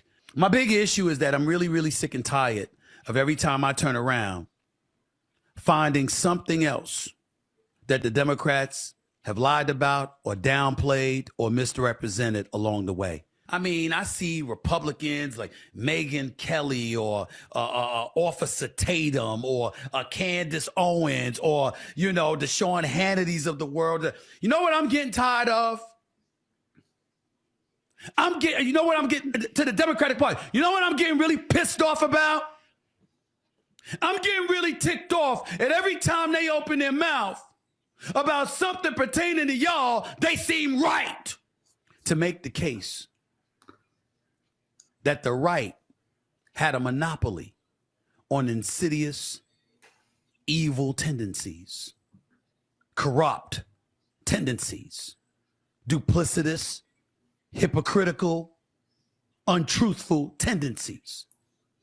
And every time they made those accusations, we turn around and find out that at least some of them are guilty of the same shit. I don't know about y'all, but I'm sick of all of it. I'm sick of all of it. Join us. They've actually made Donald Trump look like he was right. It's not making him look like he was right. It's not making him look like he's right. He was right. You see those memes and those comments all the time. Trump was right. Trump was right about everything. He was right about it all. Now that's obviously a gross exaggeration, but yeah, to a higher clip than we've ever seen in that office. Yeah, Trump's been right about almost all this stuff, Blake. Yeah, and so now it's time to change the narrative of that day. So, and start targeting, Liz Cheney. It's time for all these people to start lawyering up Pelosi, Cheney, the whole committee, and all of these news people, and the Justice Department. There's a lot of people that were involved in this and try to perpetuate a humongous lie. And if they had their way, Trump would be in jail for insurrection, and so many other people would be, hunted down and incarcerated. And they would push this lie for the end of time. It's pretty disgusting and outrageous. And so there has to be some kind of a penalty for that. And it's going to be coming. So Liz Cheney up to 20 years. We'll see. So it's time to flip the script, turn the tables. And I'm here for it. So good on you. Absolutely. Let's also flip the script and the tables on what people are saying in the media about President Trump, shall we?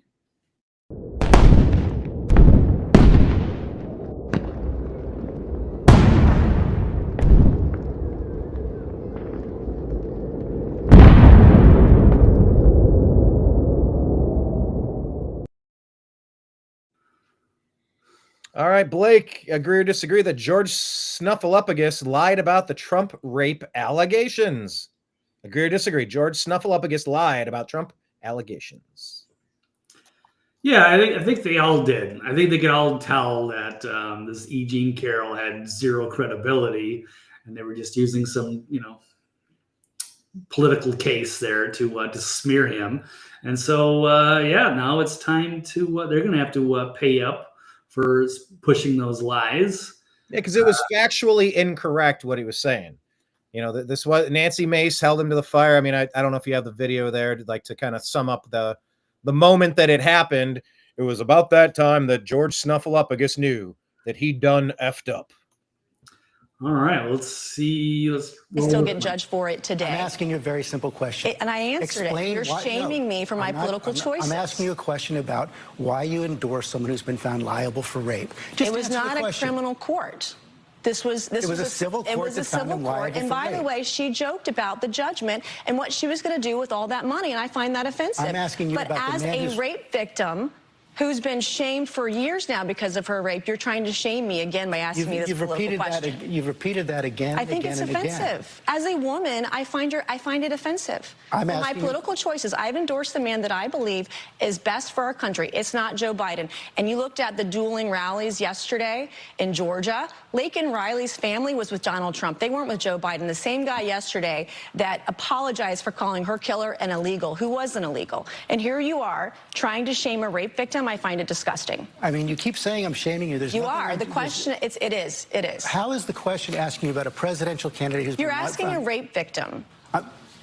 And there's no question about that. And you've courageously talked about that. Because I've been raped. I think that's disgusting. No, I'm questioning your political choices because you're supporting me. You're someone who's been found liable for rape. Actually, I'm not trying to shame you. You are. That's exactly what you're doing. You're not answering the question. I think it's disgusting. All right. Anyway, this was the Clinton mouthpiece who got rewarded by ABC. The deep state. It's all, where was that post? Somebody said that the mainstream media is all the deep state. Yes. No, by the way, we've retired the term mainstream media, Blake. We call them the lying legacy. Yes, sir. Lying legacy media. Woohoo!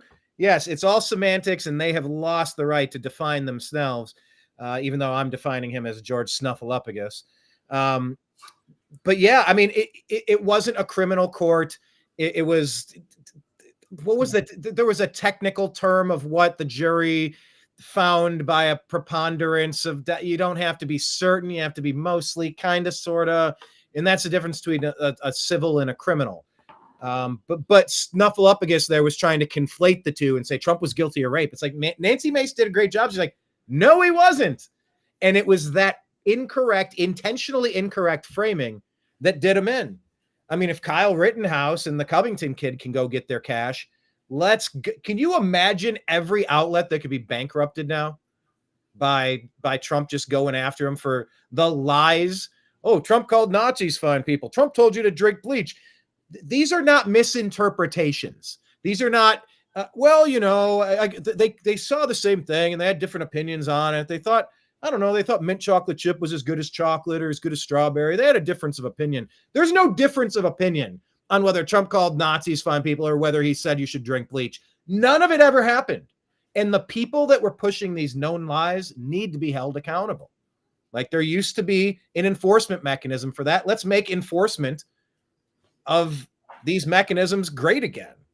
I mean, I thought 15 million is pretty fantastic. Yeah, it's a nice start, and it's good to see the apology, and it's good to see Stephanopoulos has to issue a public apology after President Trump filed a defamation suit for the comments asserting that he was found liable for rape. So, and look, I will give a lot of people leeway. Maybe not a free pass. I'm not trying to say that, but like there's leeway in saying things inarticulately or, I was saying it that way. And I guess it was something different. But it's when you do it with intent and malice, there has to be repercussions for this stuff because Joe Biden running on the lie. Now, come on, man. You know, I decided to run when I heard Donald Trump call Nazis fine people. No, that never happened. And Obama was out there running that same lie the same week of the election.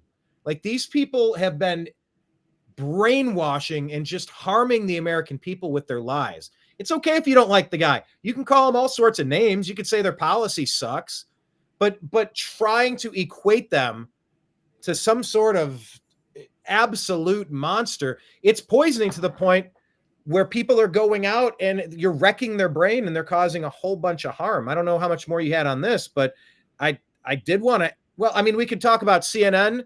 Well, just make a quick note. Legacy News or go to damaged people who are committing crimes in Wisconsin or finish up on Stephanopoulos. Yeah, there's two more stories. I'll just quick wrap this up, but just there's a couple interesting comments. Here's one from Mike Cernovich, who is a lawyer.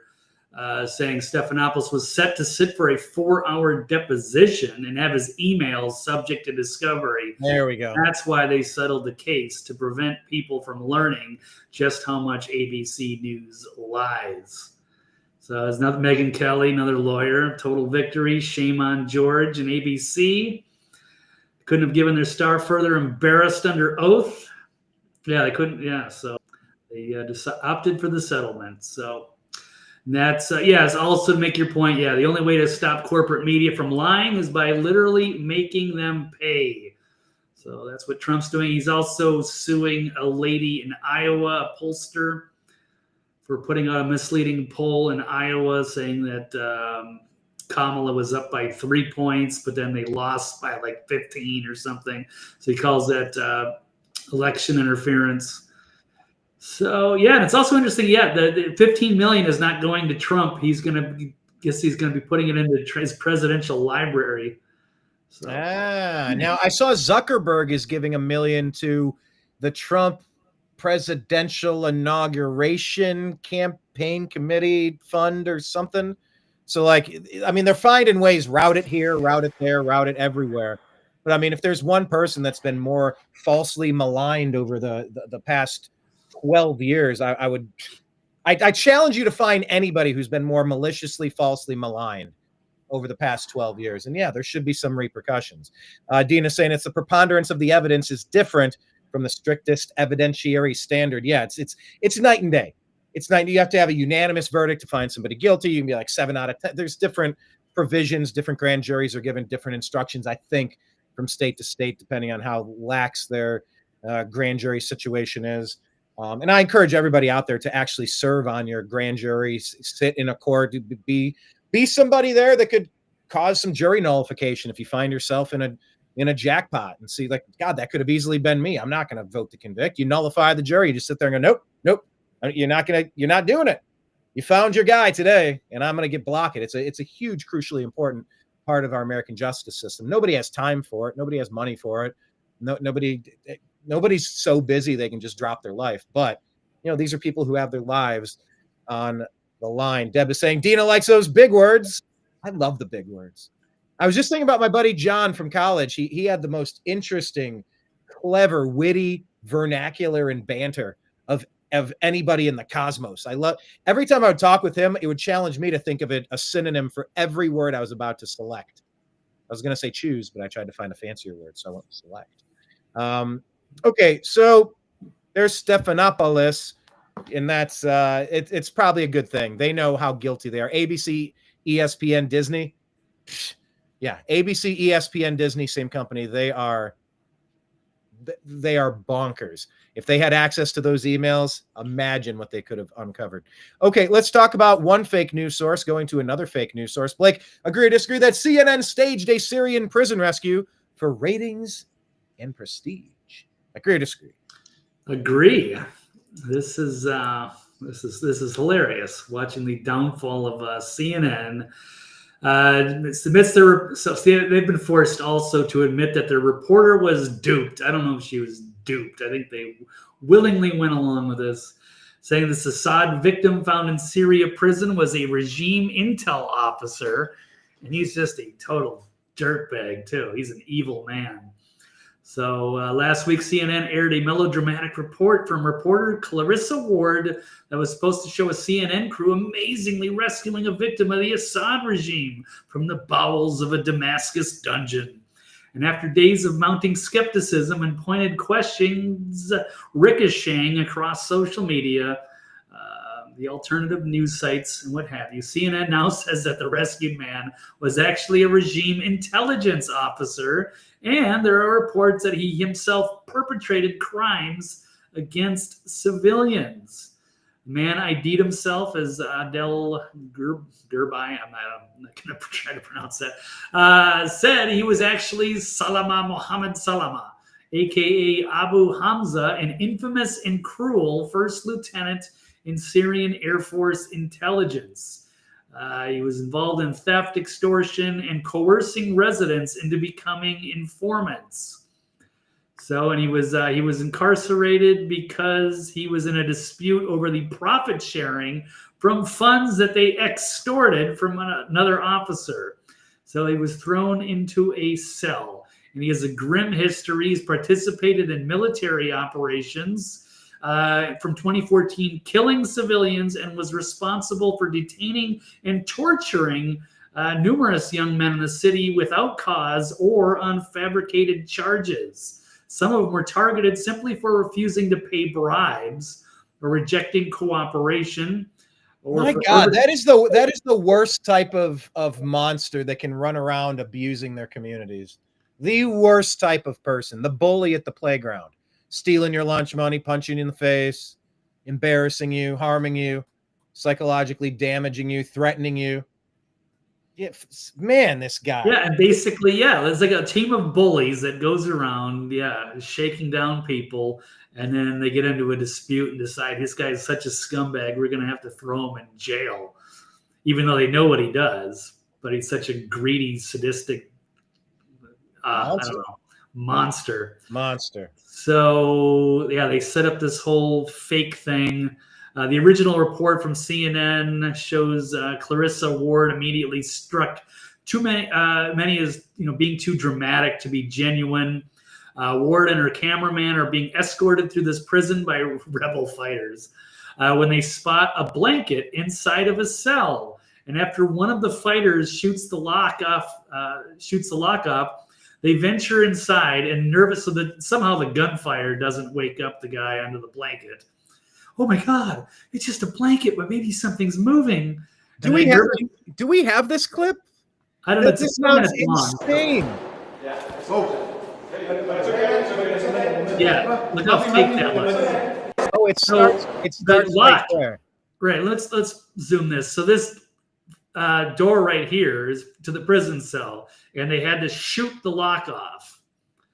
So, but somehow, he just slept through it, sitting under the blanket? Well, I mean, I could imagine a universe where somebody, I could imagine a universe where if I'm in Syria and everything's been chaos forever, if someone shoots the lock off my home, either I'm ready to defend myself or I have to pretend like I'm not here. Like, I could imagine someone just hiding, but this feels very staged. It feels very staged. I'd love to see the scene where they shoot the lock off. They don't have that on camera? No, they took that off camera. It's probably too loud or what have you, or you don't want to damage the camera or the equipment. But yeah, the idea is that if you're going to fire off a gun, it would probably wake up whoever was trying to have a little nap here under this blanket. And they're staging it as they're just finding it. Oh, they rescued this poor man. So let's keep rolling.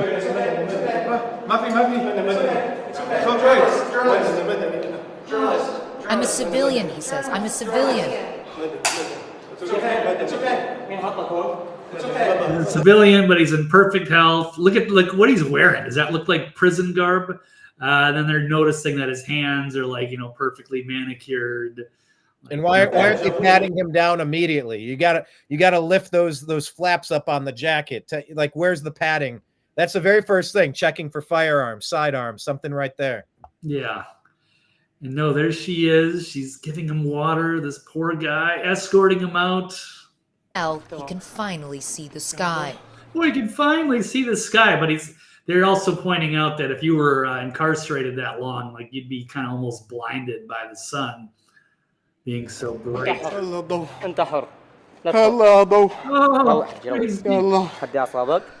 God, the light, he says. Oh, God, there is light. Oh, God, there is light. You lying sack of shit.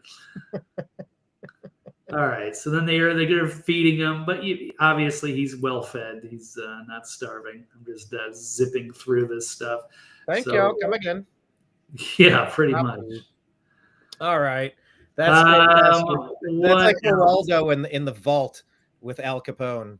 Well, at least he set that up to that wasn't staged, right? Or was it, I'm thinking of the glove box. Well, because it wasn't staged. They did nothing there. They set everybody up for a disappointment because they were hoping to find something. Yeah, but what was the glove box? What was that?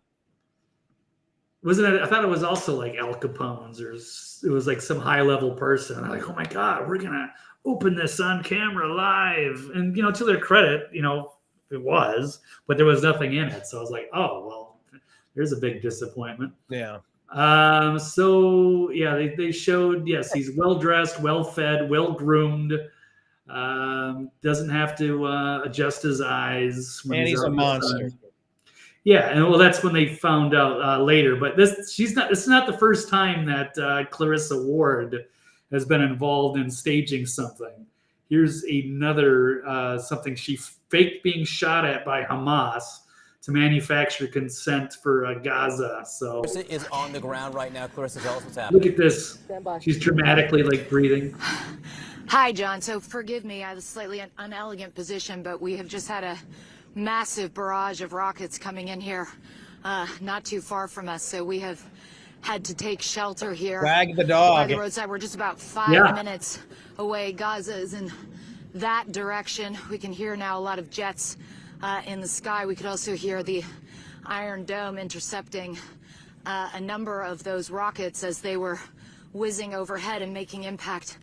Okay, yeah, she's just a raging narcissist. And yeah, so she was busted on that. I thought I had another clip from Jake Tapper. It reminds me of in Wag the Dog. There is no B-3 bomber. There is no B-3 bomber? There is no B-3 bomber. Yeah, let's check this out. Another just absolutely remarkable report. CNN's Clarissa Ward in Damascus. Vital journalism. Thank you so much. Situation. We'll be right back. Oh my God. Jake is so serious. Yes, CNN. What a joke of an outlet. They got to just manufacture that shit. Another embarrassment. I think it's hilarious. Yeah, CNN should just shut their doors in shame. I mean, it can't be much longer now, right? Yeah, you think as their audience is continuing to plummet. I mean, yeah, that's another big story. That's just anyway. All right. They became the story. Let's talk about the last two here. There's only one more, or do you have two? Okay. Well, we shared it on X. Follow Blake, by the way. He's on X at TV's Blake Walley, and follow the new. Oh, sorry, I took it off your screen there. I smell fake news. Yeah, that's funny. Smell my finger. I smell fake news.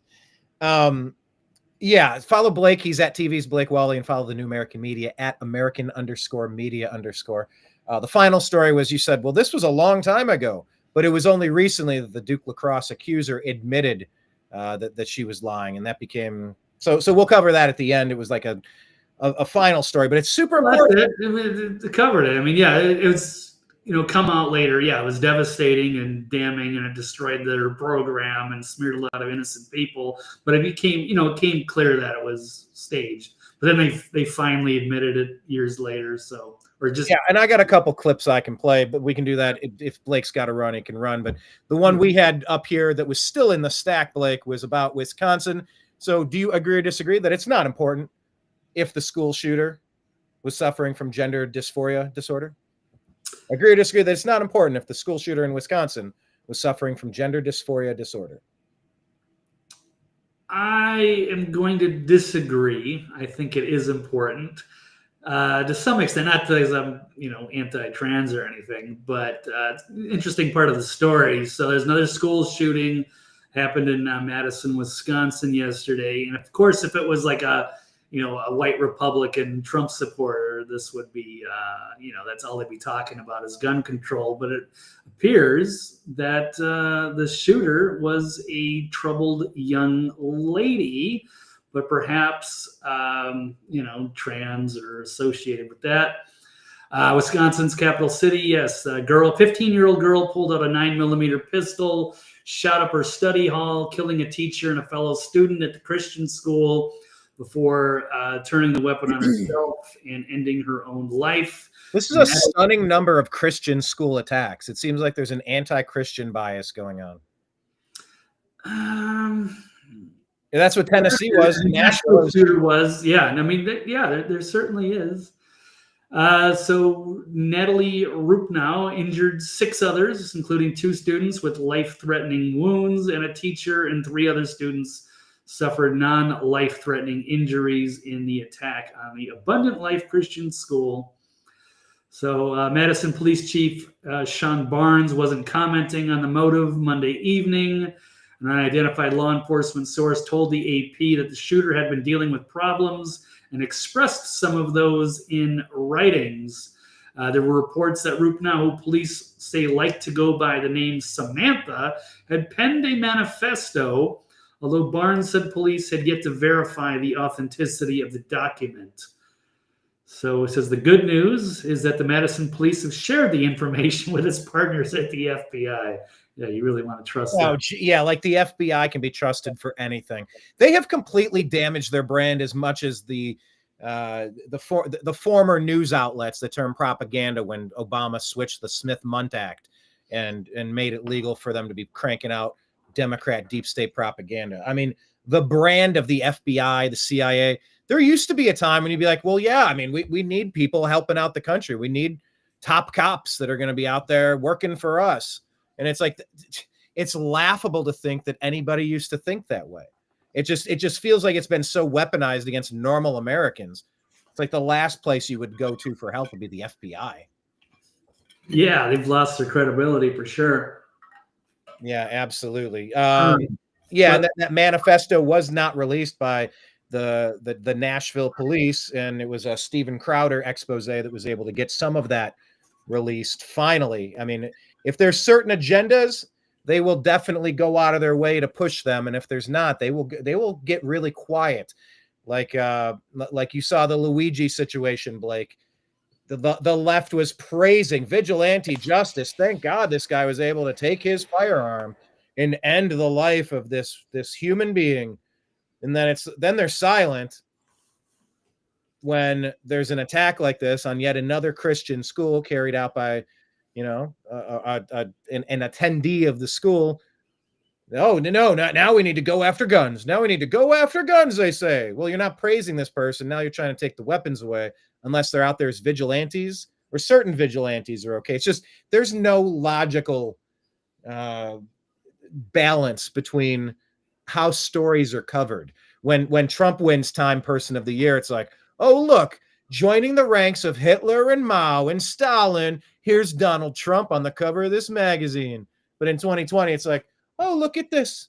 Joe Biden and Kamala Harris are the people of the year, the visionaries, luminaries, as many glowing phrases as possible, Blake. So, yeah. Is it important? Is it not important? I think it is important for the mental health of our nation. However you're born, you're loved.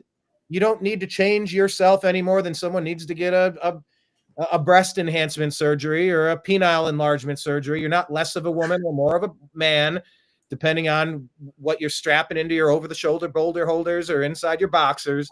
You can be who you are, and you're loved, and you're fine. The people like Obama and the Democrat Party that are trying to convince you that there's something wrong with you, I'm sorry they're doing that. These people are abusive and they're monsters. You're okay how you are. You're okay, and you can live your life, and you can kind of do your thing. As long as you harm no other people and keep the dudes out of the ladies' locker rooms, we're pretty much kind of cool with whatever at this point. We're sorry that the left has so pushed this division, this hatred, this malice, this resentment into your hearts, because I'm promising you, most people don't care. But you're born how you're born, and don't let the dysphoria of over gender and getting worked up over this or that get in the way. Like, you're loved, you're fine. You can love who you love. You can do your thing. You don't need surgeries and pills and this and that to become real. You're real as you are. That's how you were born. So, it is important, because if there's something going on where it's pushing these communities into thinking that they're being hunted and they're going to try to exterminate us. And, you're back to the cockroaches and the exterminator analogies from the 1930s over in Europe. So, I think it is an important topic, Blake. Yeah, well, it's an important topic, yes, because they're being radicalized, or if they're getting, these hormones or what have you, or triggering problems, pushing them over the edge, because there seems to be a pattern lately of transgender shooters.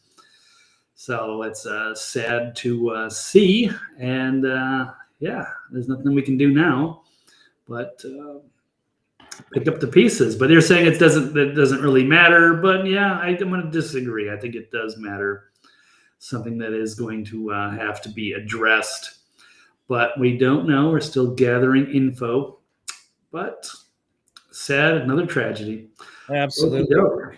I got one more here. I just wanted to kind of give you an update on why this was relevant. Let me pull up the video clip here. There she is. Final story. Blake, you didn't have anything else on this one, correct? Yeah, we knew about it. I mean, yeah, I guess to me, the story is, it's already changed that she lied, but it is important that she did. It's kind of be like if Jussie Smollett, 10 years from now, decided, okay, I'll finally come clean. Yes, I did stage it, the attack on MAGA, and I did do it. I was a bad boy. So it's good that she did, because a lot of these, these narcissist sociopath types, they just project, and they can never accept the blame for things that they did. But she caused a lot of devastation. Yeah, and it's all wrapped up into this believe all women, all of these fake accusations, just so much of the racial division. I think we are in desperate need of a national apology project. I've talked about this at great lengths on this show in the past couple of years, but I think there is something important. I know people that don't believe apologies matter. Apologies are only for the person that's been the liar. It does nothing to help the person that's been lied to. It's a selfish act. No, I disagree. I think there's something biblical. Maybe if you were raised without that type of bearing in your life, maybe you don't have the understanding, but Christianity is unique, where you can kind of put your hands up and go, hey, forgive me, Father, for I have sinned. That's not going into a Catholic booth, but it's just repenting to God and going, hey, I can acknowledge I probably haven't lived a perfect life. If I could objectively observe the way I've behaved, I would be embarrassed for several different things. And it's in that calling for redemption through the truth that we are able to be saved. We can save our souls, and we can try to put our souls back on a course correction towards something good. But you can't get to that without an apology. You can't. The first step in AA is you got to admit you have a problem. If you don't admit you have a problem, you can't continue. So let me just, Deb is saying, I love Dave Chappelle's act on Jussie Smollett. I love that one. It was epic. All right, but here's Jesse Waters talking about the relevance of why Duke lacrosse matters more now than ever. They say the truth will set you free, even if you're behind bars. In 2006, stripper Crystal Magnum, not her real name, claimed 3 Duke lacrosse players gang raped her at a house party, and the nation lost its mind. The story became a red-hot racial issue overnight. The media used it as an opportunity to grift along the lines of race, sex, and class, Reed Seligman, Colin Finnerty, and David Evans were arrested, kicked off the team, and had their reps sewered. And by the way, that's a fantastic way to say that. Where did it go? Yes, national apologies matter. And it's called redemption and reconciliation. Well said, Deb from SAC. The whole story was a lie. It was like Jussie Smollett on steroids. Smollett. And now, 18 years later, the stripper says she made it all up. I testified falsely against them by saying that they raped me when they didn't. How dare you? And that was wrong. And made up a story that wasn't true because I wanted validation from people and not from God. I hope that they can forgive me. And I want them to know that I love them. And they didn't deserve that. The DA, Mike Knife. Blake, could you forgive? She's got like an 85 IQ. What am I going to say? I mean, it's good on her to, come out and say it. But I mean, yeah, the damage is done. I'm glad she's apologized for it. I mean, she's just shouldn't have been. It's too bad they took that narrative and ran with it. People and it was this type of stuff that was just 2 years before the Obama the Obama doctrine was thrust upon us, and it was just levels of divisive, racist, claptrap, and lies, unlike we'd ever seen. We'd seen glimpses and stuff like this. But Obama took this and just took it next level. All right, he continues. Knew the case was bunk, knew it, but he pushed it anyway. Yep. Suppressing evidence that would have cleared the boys. And that's what they're accusing Liz Cheney of doing, is excluding and deleting exculpatory evidence that would have got Trump acquitted, would have kept people out of the J6 gulags for the past 4 years. It's about Alvin Bragg and Letitia James and Fannie Willis and everybody else who knows that they're pushing lies and they're doing it anyway to ruin Trump's life. There have to be repercussions for this. But eventually, his house of cards fell apart in court. And as a young pup working on The Factor, I went to Naifang's house in 2007. Caught the guy in the bathrobe. Can you tell me if you feel bad about prosecuting these players? Will you come on the O'Reilly Factor? I'm leaving. What do you feel about the Duke case now that it's falling apart? I believe I've said on many occasions to anybody who asks, I spoke about the Duke case only in the courtroom. He was disbarred for his handling of the case shortly after that Good. visit. And then DA Roy Cooper dismissed the case, exonerating the athletes. They sued Duke, who reportedly settled for $20 million. And Crystal's currently in prison for murdering her boyfriend. Holy. She's due to be released in February at 26 unless Biden pardons her for Christmas. Yeah, she's in jail for murder, bro. Yeah, she's got mental problems. That's too bad. But yeah, they should have known that right away. That whole case should have just fallen apart right there. Why they continued to believe her when she didn't have any credibility. But then it would have been racist. It was just...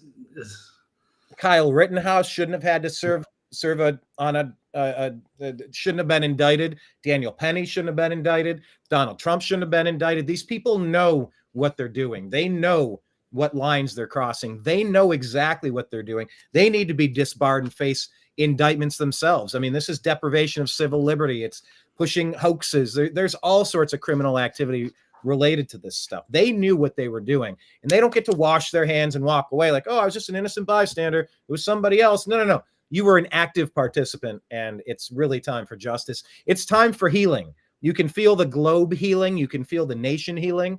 A lot of stuff is kind of coming out in the wash now. A lot of it's been separated, and the junk is rising to the top. It's time to skim off all of the garbage and get back to clean flowing waters again. I know omission of facts is still lying, but, like I said earlier, Deb, if I were the press secretary out there about the New Jersey drone, I'd just say, hey, this is new technology, and we're trying to keep our country as safe as possible. Whether we found something, whether we suspect something was out there, whether it's out there or not, I don't know. There's nothing going on. We might want to just get some potassium iodine pills just in case. Just go over to your local Walgreens and pick some up. I encourage preparedness. General prepper, right? Brian's first and last day as the press secretary for the Pentagon. Yeah, who is Scaramucci? I think he had a week. Dina saying video was edited. What video was edited? I don't know which video. You get when you leave comments, you got to speak in sentences because I don't know what we're referencing. So I don't know what that was, and I was referring to the drones, but I get it, Brian. Okay, right. Yeah. Okay. Omission of facts referring to the drones. Okay, Blake, let's wrap it up here, sir. Tell people about your show tonight, where to follow you. Yes, I will be back on the air in about 3 hours and 47 minutes for the Toxically Masculine Tuesday with me and Mike Barra and Steve, Trail Boss Steve Doran and Dr. Brooks Agnew, the best round table on the net.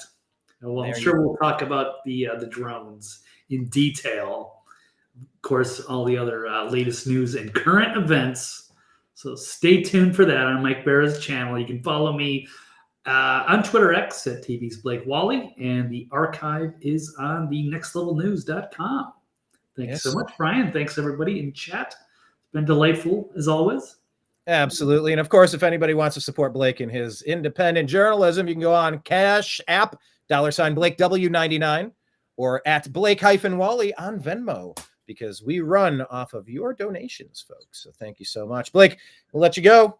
Enjoy your show tonight. Send my regards to the gentleman, and we will talk again real soon. Thank you again. Sounds good. Thanks, everybody. All right, there he goes, everyone. TV's Blake Walley.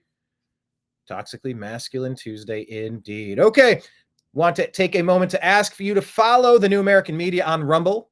We are monetized over there, so we appreciate you watching and commenting live.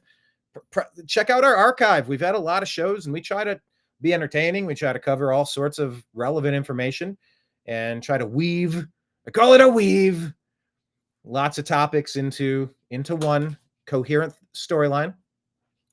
Subscribe to our podcast on Spotify, The Agree to Disagree Show. And we are on X at American_media_. Of course, don't forget our main archive, youtube.com/@thenewamericanmedia. We have a page on Facebook, The New American Media, and a private group, TNAM's The Agree to Disagree Show, TNAM_S, The Agree to Disagree Show. If you would like to participate in helping fund our endeavors, special thanks to all of you who have. You can do so on patreon.com/The New American Media. Sign up for like a monthly thing. To the people who are signed up for that, we appreciate you. This is the 100% way that we help fund ourselves. If we can go 100x on the donations, we can go 100x on the content we deliver. So we appreciate everyone there. On PayPal, if you want to shoot something over, that's at Brian Engelman, BrianEngelman. That's at Brian Engelman on Venmo, and on PayPal is at Fuzz Installment, FUZZINSTALLMENT. That's on the screen right there. If you want to make a donation to the hurricane relief efforts, we are linked up with Grizzly. You can send a donation over there. Just put TNAM in the tagline so people know where the donation is coming from. And it goes in to the afflicted areas in North Carolina for Hurricane Helene. Check out our documentary, Hurricane Helene, Help on the Way. That's on Rumble and YouTube. If you want to help Grizzly for the holidays, he's Cash App. $Fabled Remedies 1. FABLEDREMEDIES, the number 1. Fabled Remedies 1. So those are a few places that you can check us out and stay connected in the interwebs. Yeah, on Grumble. Yeah, follow us on Grumble. Follow us on Humble or Bumble. Like the music, by the way. I haven't got the music yet. I gotta go up to the P.O. box and do that. Here, let me put P.O. box on my to-do list. Doesn't have Anthrax in there, is it? Because if it is, I don't want it. It's not another punch in the face, is it? Because if it is, I don't want it. That was Unky Herb talking to Homer. Voiced by Danny DeVito, by the way. But if you had Anthrax on the thumb drive, we like Anthrax, the band. Turn it up, bring the noise. I used to go to the same farmer's market if Scott Ian. Was he the bass player? I don't think he was guitar. Was he guitar? The guy with the long goatee and Anthrax? He used to hang out a few blocks away from my house at the farmer's market. Ran into him multiple times around the cheese section. Fun fact, LA was a weird place. But yes, I do look forward to go getting that thumb drive. All right, everyone. Thank you so much for joining us here on the New American Media. We'll be back on Thursday with a whole list full of new insults of suspenseful with the pencil ever since Prince turned himself into a symbol. We'll be back for 2 shows at 3 o'clock Eastern. The Agree to Disagree show will be live, and then followed by the 5 p.m. Strictly Football show with Mike Barra. Mike's on Toxically Masculine Tuesday, coming up at 9 o'clock with Blake Walley and the other guys. And then Mike joins us on a football show for the New American Media's The Unhappy Hour sports show called Strictly Football. That'll be at 5 o'clock Eastern on Thursday. We've done one every week of the year. It's been a lot of fun. So join us in all those places. And until then, special thanks to Blake Walley, Kenneth, Deb from SAC, Dina, everybody else in the chat rooms. We appreciate you. We love you. And we'll talk to you again soon. Take care. Peace, everybody. Peace, everybody. Peace, everybody. Peace.